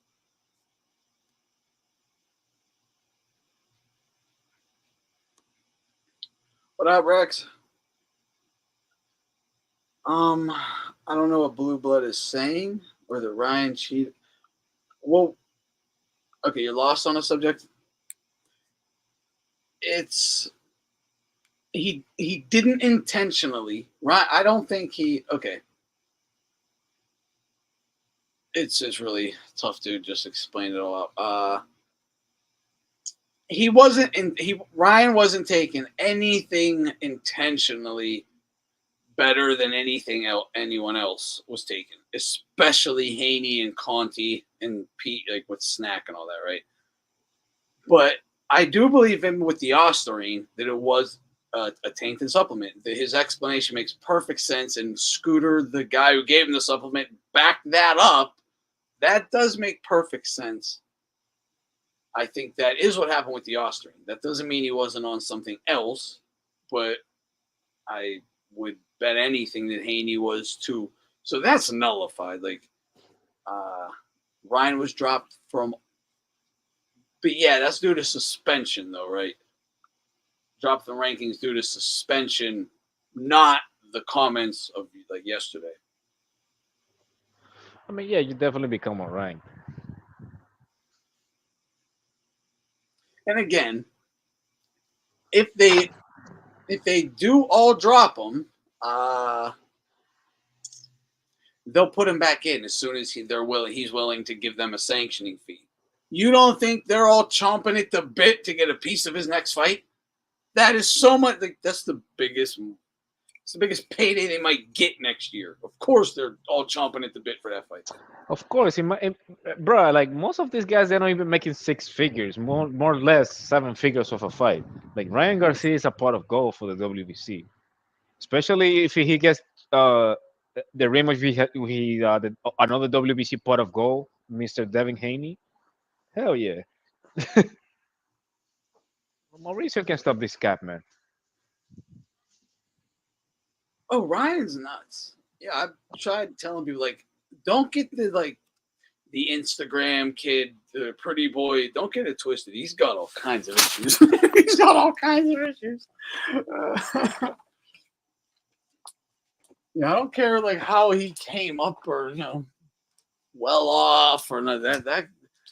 That's why I said last stream, I was like, I'm telling you, this kid was born in a different scenario. He'd still be all up in the mix. He'd be running. He'd probably be in prison already.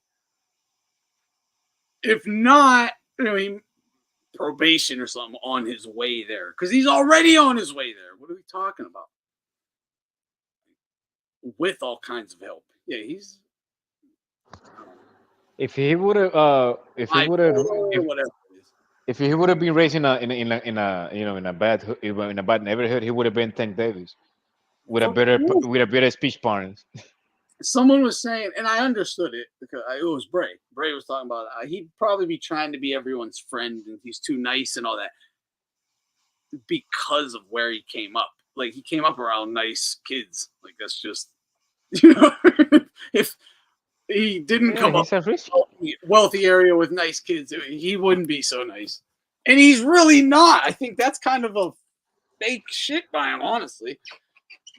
Ryan's a wild card, man. To anybody. I think even this is why I don't even think his own father can rein him in. I do think his father would like to, but I don't think he's listening. The thing about Ryan is that he only had like parents and like as like people in there because he was raised by a nana or something.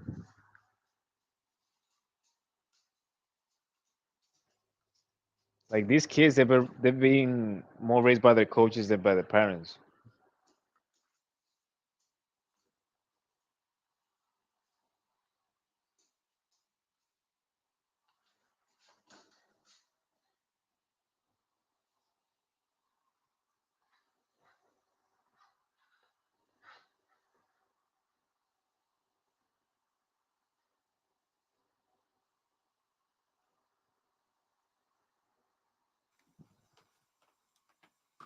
Blue Blood is saying Ryan was masking the Austrian before the fight and that he was No, that's fucking... He's just using words and phrases and putting them together and thinking it sounds plausible or intelligent. I don't even know that dude, but that's a bunch of mumbo jumbo. That's PED terminology stuffed into something that doesn't even make microdosing sense. Is not even a thing in steroids. I'm sorry. He's using PED terminology, trying to sound smart.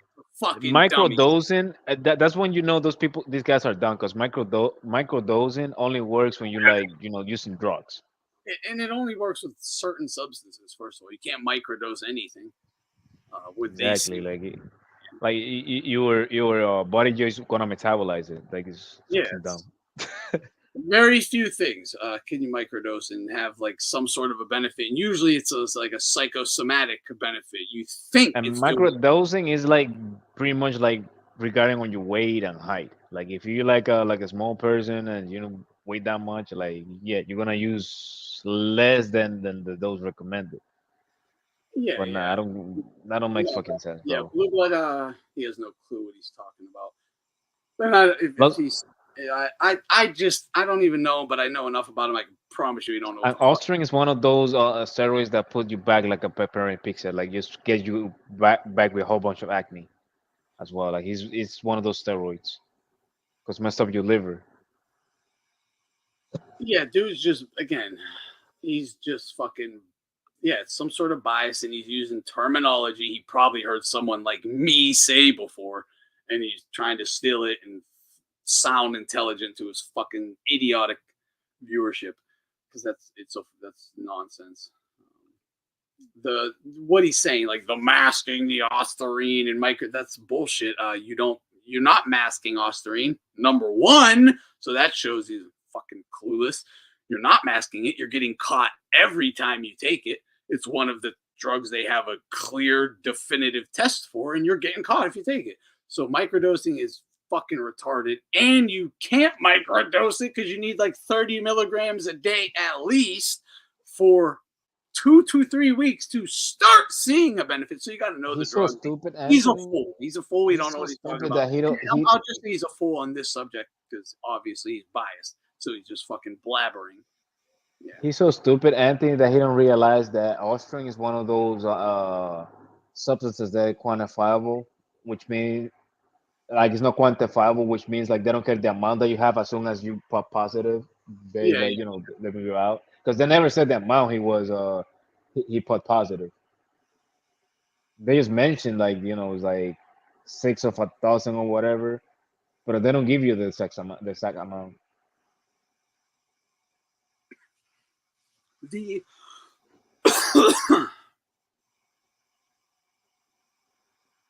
yeah.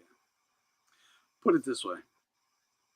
If someone like that, if someone, I'll just use blue blood again, I literally don't even know this guy. I don't even know what he looks like. I know the name from you guys, but if this dude would have said that, or if he even cared about truth, he'd just listen to me. I was like, he's never here, so he clearly don't give a fuck about truth, reality, trying, at least trying to be fair, because I'm biased too, obviously. I'm gonna have fucking biases at times where even I am trying to control them and I can't. I can't give you an example because that is bias. Like even my own brain won't tell me I'm not just being dead even fair here. But I try. All right. That's the thing. I try. I definitely do. Because I don't have an attachment to anything. Like you bias stems from having a personal like attachment. You think this is like somehow an affront or like it's representative of you personally in some like way. That's when this bias comes in. That's why they say it's a racial bias because you identify based on race. So you're, seeing yourself like, yeah, that's what it is. That's bias. I look, I don't, people would say, white. I'm European, but I'm not like white. I guess I am, but I don't. To some, I am, but it's like Jews. To some, they're white. But to them, they're like, yeah, but I'm a little different. Like, I don't know. Like, I don't see myself like I don't identify with a Ukrainian. They'll just say that. Like, I don't identify with a fucking Ukrainian or a Russian because I just don't. It's no. I don't have that. It's no. I guess that identifying with a fighter is going to be Italian more than anything, for sure. But even then, it's like I'll look at him and be like, yeah, but that ain't my type of Italian, so I don't even identify with them. So I don't. I luckily don't have to deal with that shit that I think a lot of people do deal with.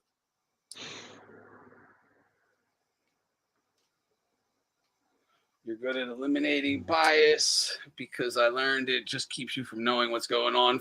For real. For real, for real. You did root for Paulie just because he's Italian. It can happen, right? That's what I'm saying. I don't know if Paulie wasn't Italian. I don't know what my feelings would be to him because I do understand there is something, something internal, like a bias of some sort going on there. But I can't understand it all, because it's happening to me. But whatever. But yeah, like a fucking Ukrainian or something, act like I'm fucking like siding with Loma because he's white. It's literally ridiculous. Because I don't identify with him at all. Like, why would I? We're probably like we're human men, whatever, but fucking totally different. There's nothing for me to really identify with. It is what it is. Yeah, everyone's going to have bias, unless everyone will. You're never going to get rid of it, ever.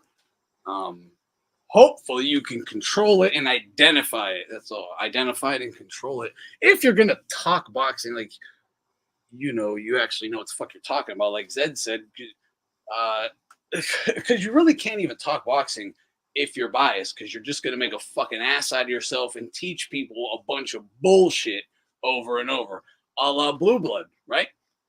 A la Blue, someone like that. And I don't know him, but I'm just, from what I understand, he's that type. He's so fucking biased, he's just gonna say fucking nonsense. And if some young kid is like trying to learn boxing, like, because I remember being a young dude, I wanted to watch anything boxing. I wanted to listen to any boxing talk. I remember when like the internet first came about and there were forums where I could even read other people's like boxing opinions, like when I'm at home and just chilling or something. I don't have to be in the gym. I was like consuming it all. But there was a level of not anybody could speak. Not anybody could speak. And now anybody can speak. Yeah. If you're a young guy, you might definitely learn some horror. Look at L Dog. A perfect example. Perfect example. Understands for years he was taught wrong. He was just taught wrong, like blatantly wrong. The guy spent 10 years or something thinking he's learning the sport, only to one day find out almost everything he knows is fucking wrong. That's bonkers. Luckily he had or has the ability to, some people will have the ability to see the error of their ways, and as they get older, they can start deciphering bullshit from closer to the truth. Having discernment. Hey Anthony, I'm going to drop, man. I'm gonna walk my dog and then I'm gonna go to the gym, man. I must see how my shoulder responds. I'm feeling like shit. No doubt. Yeah, I'm hopping off. But with these contest supplements, man, I'll be feeling great, man. I don't wanna lie. Shout out to Snack. Nice. Word.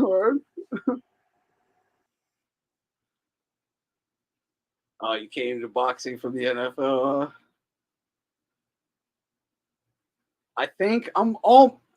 I know boxing is the first sport I ever did. That's definitely the first thing I ever did. Like had baby boxing gloves. That's first sport I ever did.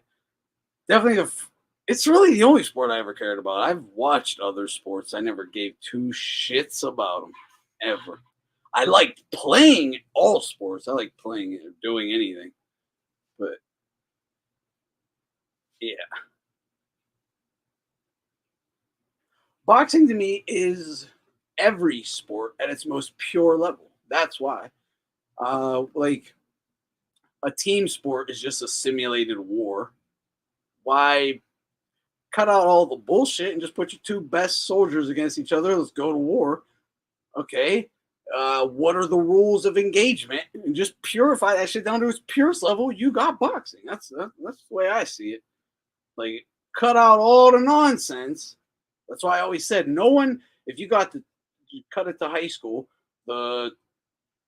your town, your rival town's basketball teams are gonna play on the court, but at the same time, toughest guy from your neighborhood versus the toughest guy from their neighborhood is fighting out in the alley in the back of the gym. Do you think the people are going to be in the gymnasium watching the basketball game or the fight? I can't show you any more purely how it's combat sports. That is what it is. That's how you're going to see the best. That is the best. Because, you can run faster than me. Oh, you can jump higher than me. I'll still beat your ass. That's always going to be you guys won the basketball game. We'll beat your ass. It always, who can beat whose ass? That's what it's coming down to. Like, that's what it is. That's what it is.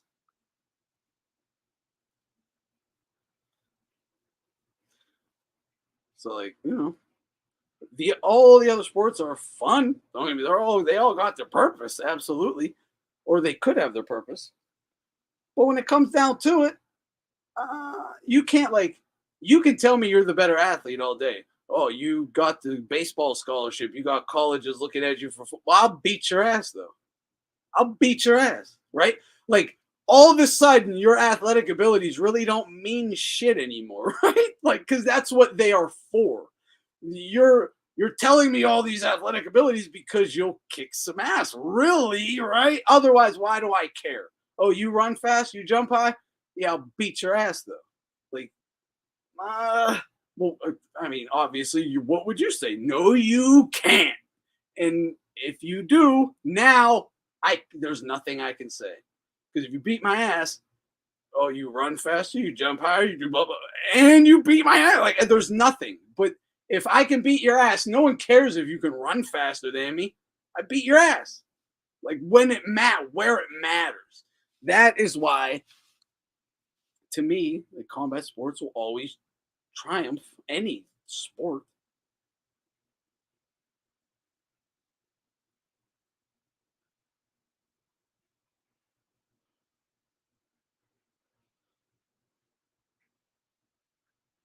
I wish I just never got to do, like, the high school sports thing. I got kicked out of school before high school. But man, I wish I would have. I would have been a fucking, I don't know about a beast, but I would have had a good time. I would have definitely loved swimming and basketball.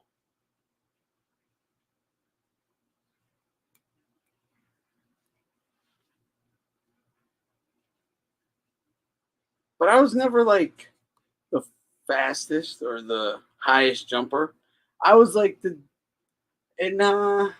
this is, I swear, like, this is like the all around, you hear in, like, special, I'm not trying to compare myself to fucking I'm not trying to compare myself to who I'm about to talk about, so don't try and jump on me. But I have like a book on the special selection of Delta Force. It's like the ultimate book on Delta Force. I think the guy who wrote it, his last name might have been Haney, actually, but really good book. But it goes to, like, the whole selection course and everything.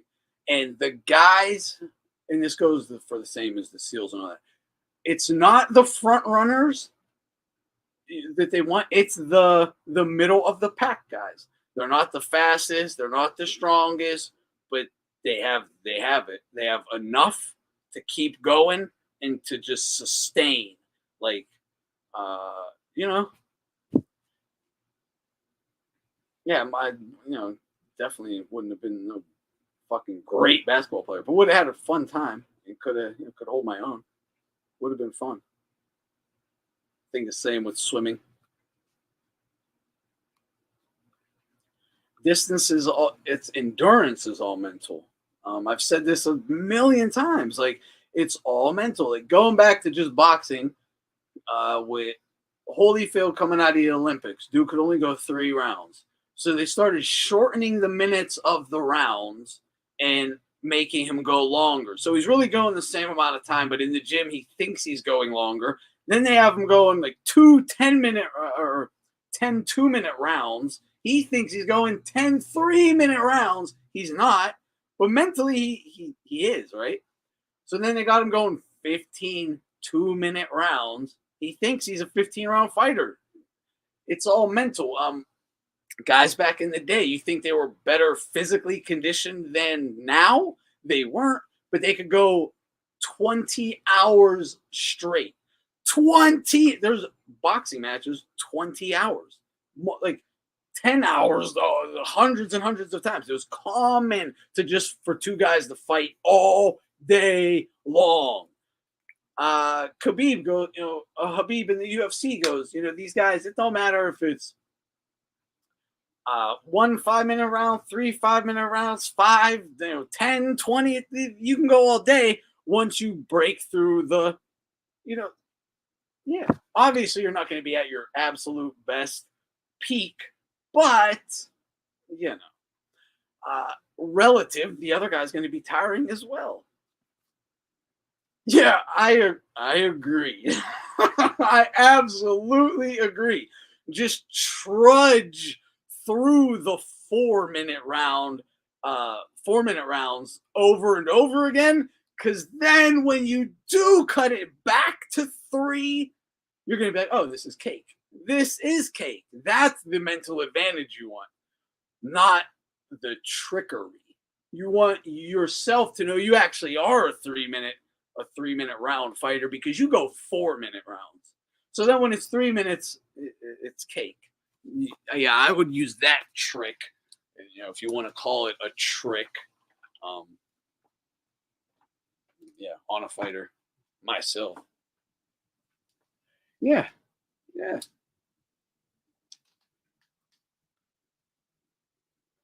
Yeah, it's pretty crazy, like this is why PEDs were such a big deal early, in like say the 90s, because people came to the realization. They weren't saying, they came to the realization.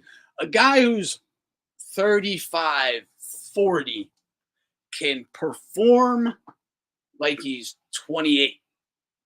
But he got the mind of the 40-year-old, which gives him that experience. He's just he's calm. You can't get me worked up. I can't, like in a boxing ring, in a street fight, different story. The adrenaline flies, whatever. But in a boxing ring, no, I don't care who it is. I don't care who it is. Absolutely going to be calm. Might get pummeled, but I'll be calm. And I'm not going to get tired. I'll get tired, obviously. But you know what I mean? Like, I'm not going to quit due to, how to pace yourself. You got the experience of knowing how to breathe, how to pace yourself, just how to pace yourself and how to breathe. That's all you need. As long as you're not huffing and puffing and holding your breath and, doing all this nonsense shit and fucking up your oxygen levels in your bloodstream, you should be good to go. So as long as you know how to breathe and pace yourself to where there's constant oxygen supply flowing through your blood, you should be good. Now, a young guy can push you and break you that way, worthy of respect. That'll happen. That's what I mean.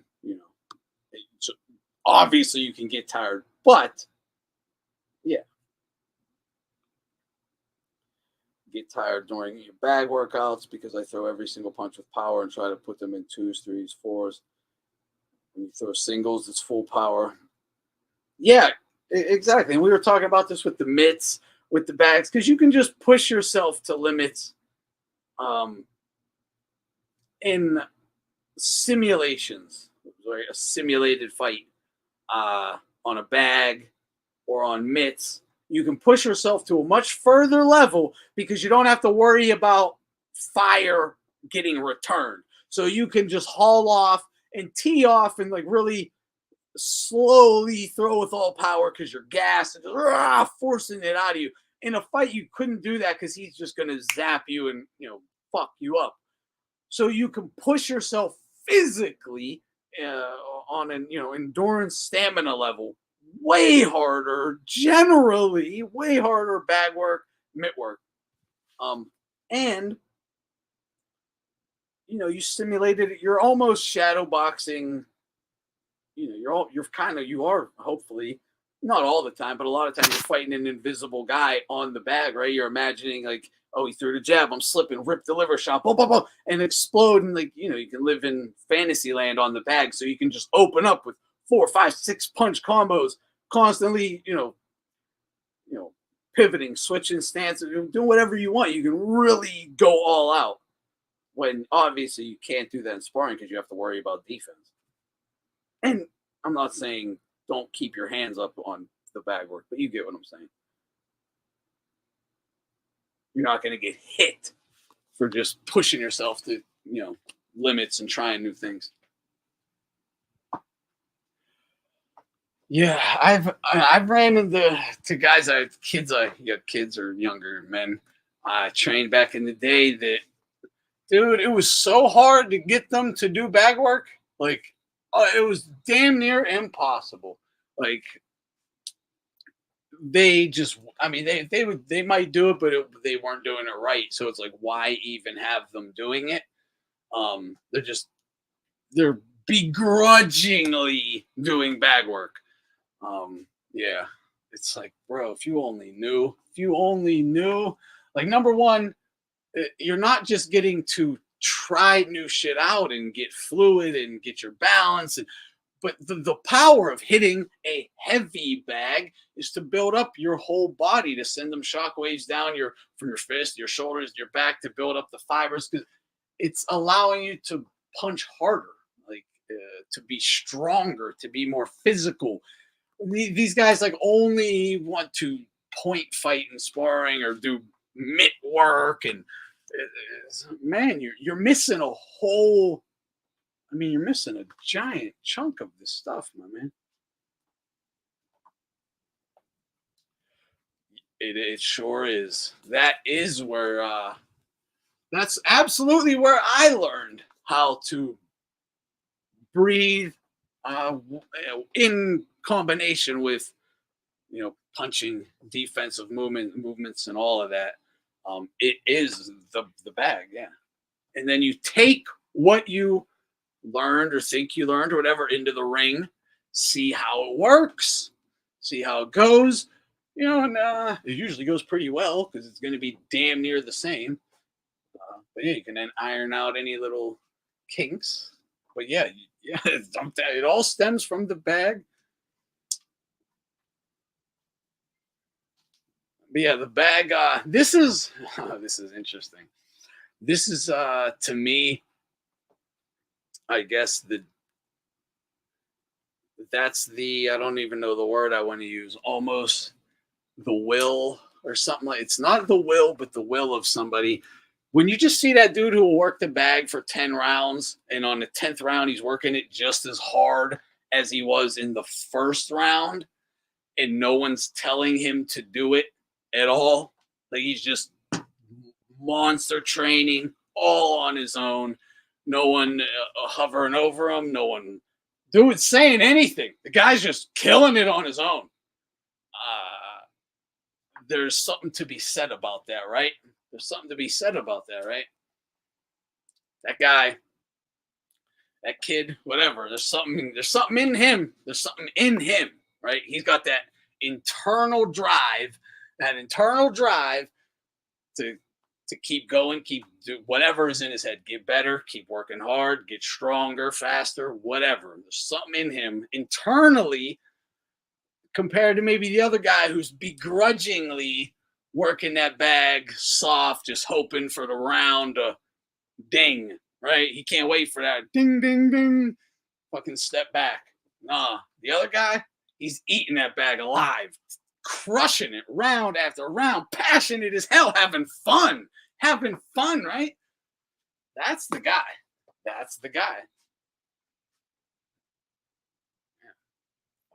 Fuck that begrudgingly pitter-patting nonsense.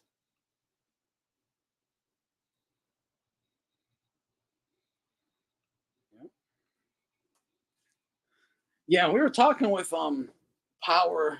We were talking about this earlier. I was the power and proper punch technique and stuff, and it. I think it was Hand History Vote or Iceman. It was one of you guys, Alan maybe. It was one of you guys talking about how you don't even have to throw fast or basically once you know how to punch, every punch is a power punch. Once you understand punch technique and know how to punch, and if God forbid you're lucky enough to have a body or a brain or athleticism, whatever, where it just works for you, you instinctively know how to punch, you have it. And I was explaining this earlier with it's all a chain of movements, and you're transferring energy from one sector to the next sector, from your feet to your knees, up your thighs, into your ass, to your hips, up your spine, up into your shoulder blades and shoulders, down your arm, into your fist, whack. If those chain movements, because it's a chain of movements, right? And if they're all done in a fluid, like not synchronized, a fluid step-by-step motion, it doesn't have to, you don't have to. Yeah, the kinetic. Okay, thank you. I'm fucking trying to speak of this as a fucking, Pittsburgh Italian over here. Please give me, kinetic chain. Thank you. Yeah, thank you. See, I don't know the scientific terms. I just know how it works. But yeah, when that kinetic chain, you're swoof, boom. And that's the explosion because you're transferring from your toes to the balls of your feet, to your ankles, up into your calves. All that energy gets built up from your feet, then transferred up to your calves, transferred up to your thighs, transferred up to your hips. It all just keeps moving and building. It keeps getting more energy, and traveling until the final boom explosion. It can be really slow. Just woof, it's coming down heavy, boy, like boof. It can be short. That's why you see a guy with a really short shot. Boom, because he brought it all up right from the ground. Whack, boom. You're transferring all the energy. Once you've got that, yeah, you don't have to be even fast or throw with everything. It's obviously the faster and the more aggressive you get, it's going to hit harder, but every punch will have power because that ball of kinetic energy is flowing right behind it. As long as your movements, your chain of movements are in a fluid fashion, the fluidity of the movements, can pass that kinetic energy from one movement to the next, it's going to go. But this is what the problem I was bringing up with Haney, when he'll start from the feet, then his knees will clack. All energy is killed. He's regenerating it from the hips. As soon as it gets to his waist, all energy killed again, and then it's an arm punch. That's why Haney has no power. He's just punching with arms because he doesn't fucking know how to punch. No one ever taught him how to punch.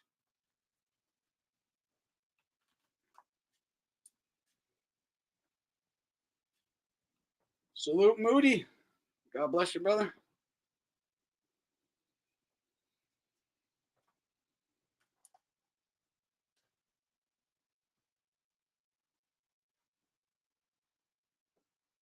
Yeah. Oh, yeah.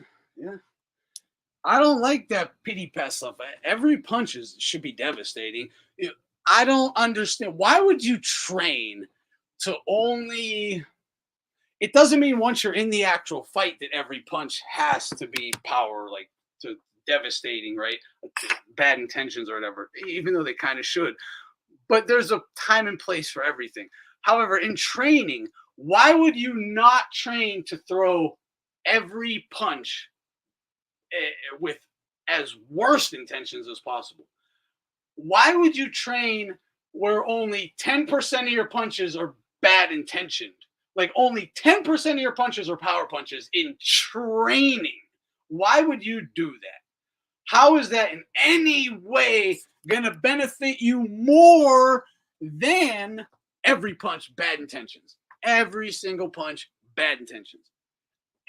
It's not, and you're seeing the results live in full effect in boxing currently.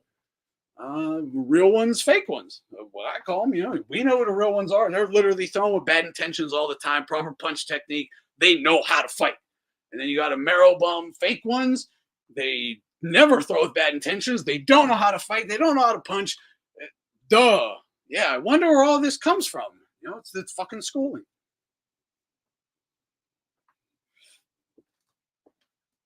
Yeah. Haney looks limp-wristed, similar to Fulton. Nui, on the other hand, turning over every punch, ain't slapping. Yeah, it's proper. I don't know, man. You get these Americans just because an American's it's the most famous American style that it all of a sudden becomes the American style. It's gross. It's weak. It wasn't the American style when I was young. That certainly wasn't Hagler, Leonard, Hearns. It wasn't Mike Tyson. When in history was fucking fighting like you don't know how to fight in the American style? I mean, Triple G, perfect example of that fighting properly, punching properly, bad intention. Yep.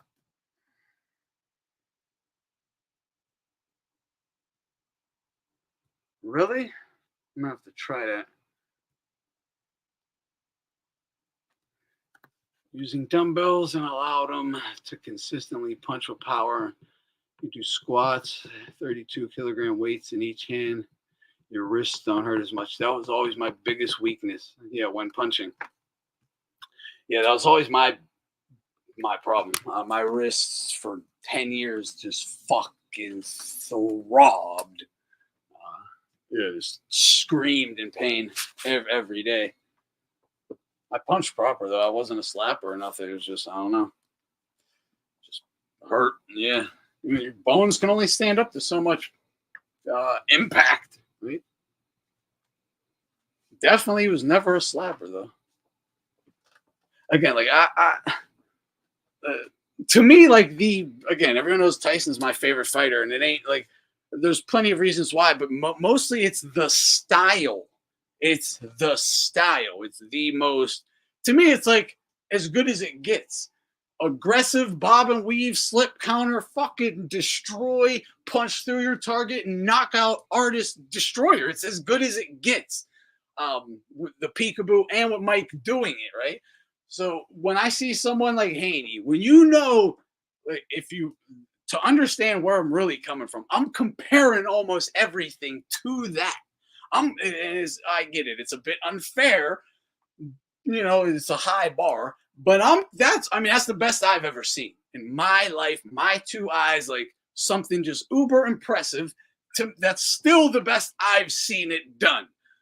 That's the bar. It's a high bar, but that is my bar. It can be surpassed. Don't get me wrong. You can surpass it. And I think it has been at times, but yeah, don't come to me talking about, I don't like Haney for this reason or that reason, or Shakur for this reason or that reason, when you should know, but I'm coming from this. This is what I come from. This is what I expect. This is what I want. This is my bar.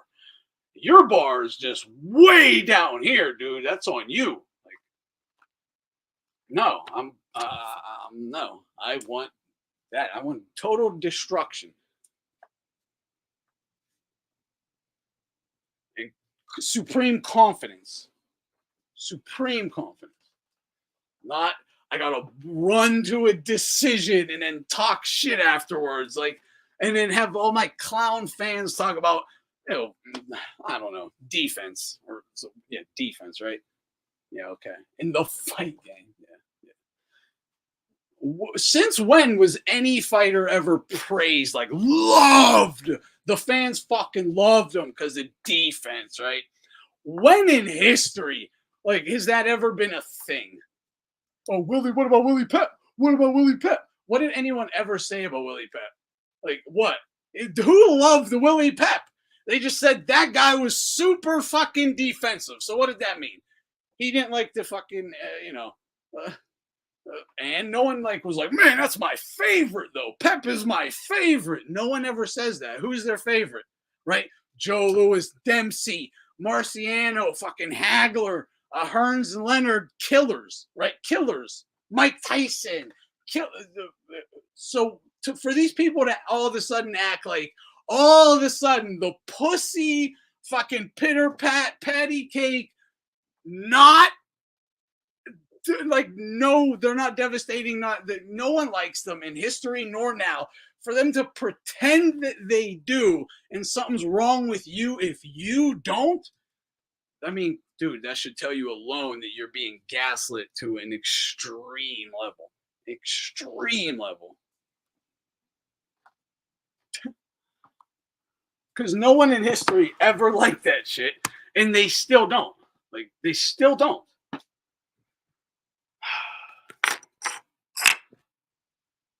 You ever fucking seen someone with a Willie Pep avatar?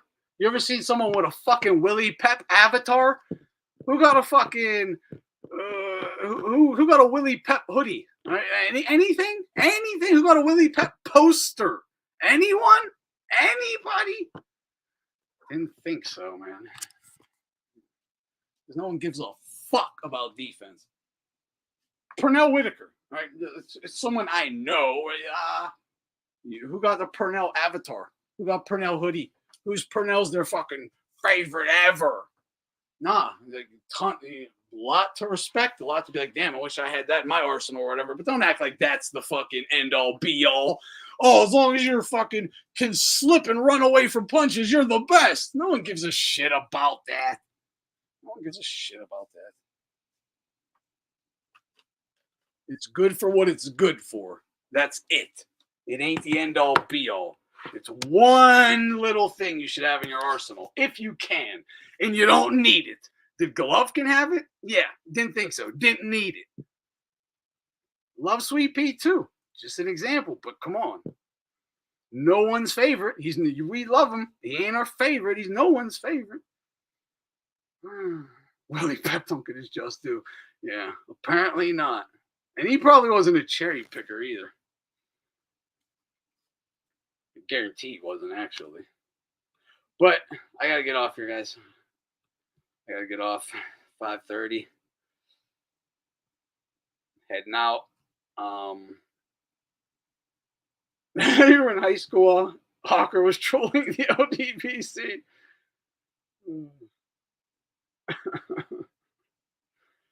Yeah, I remember. Yeah, Hawker goes back the same account. Fool goes back 11 years, at least. I mean, 10 that I know of for sure. 10. 2005. 2000. Okay, yeah. I ran into 2014, 2015. Damn, you was on YouTube a year before that? A decade before that? That is a trip. Hawker is the official OG. The dude been here forever. He's seen it all. But yeah, I'm out, guys. Good stream.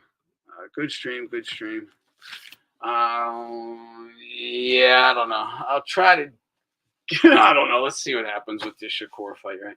Let's see what happens this weekend for this Masvidal shit. Yeah, this Masvidal Diaz is probably going to be a brawl. This might get good. Well, yeah, they aren't going to have major security. There probably will be a brawl. All right, guys, go check that out. We'll see what happens with these fights. Apart from that, no, Willie definitely had more.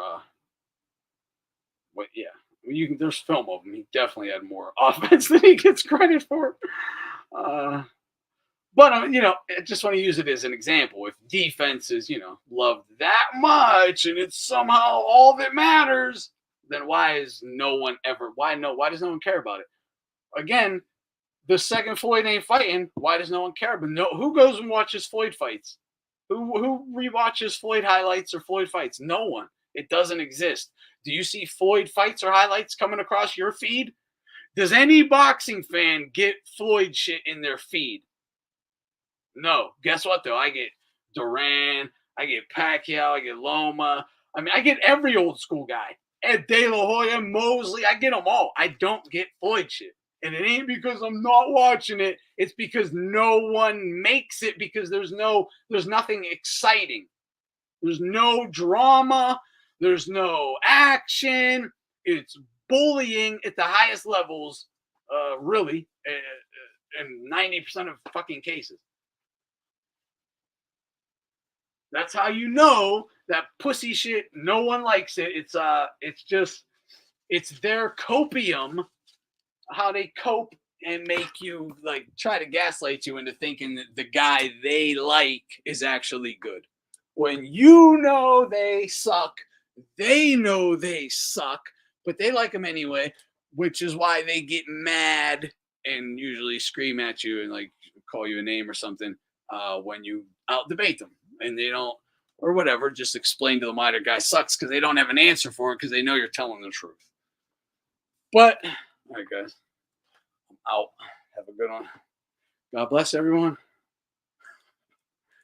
Hopefully, some action tomorrow. All right, peace.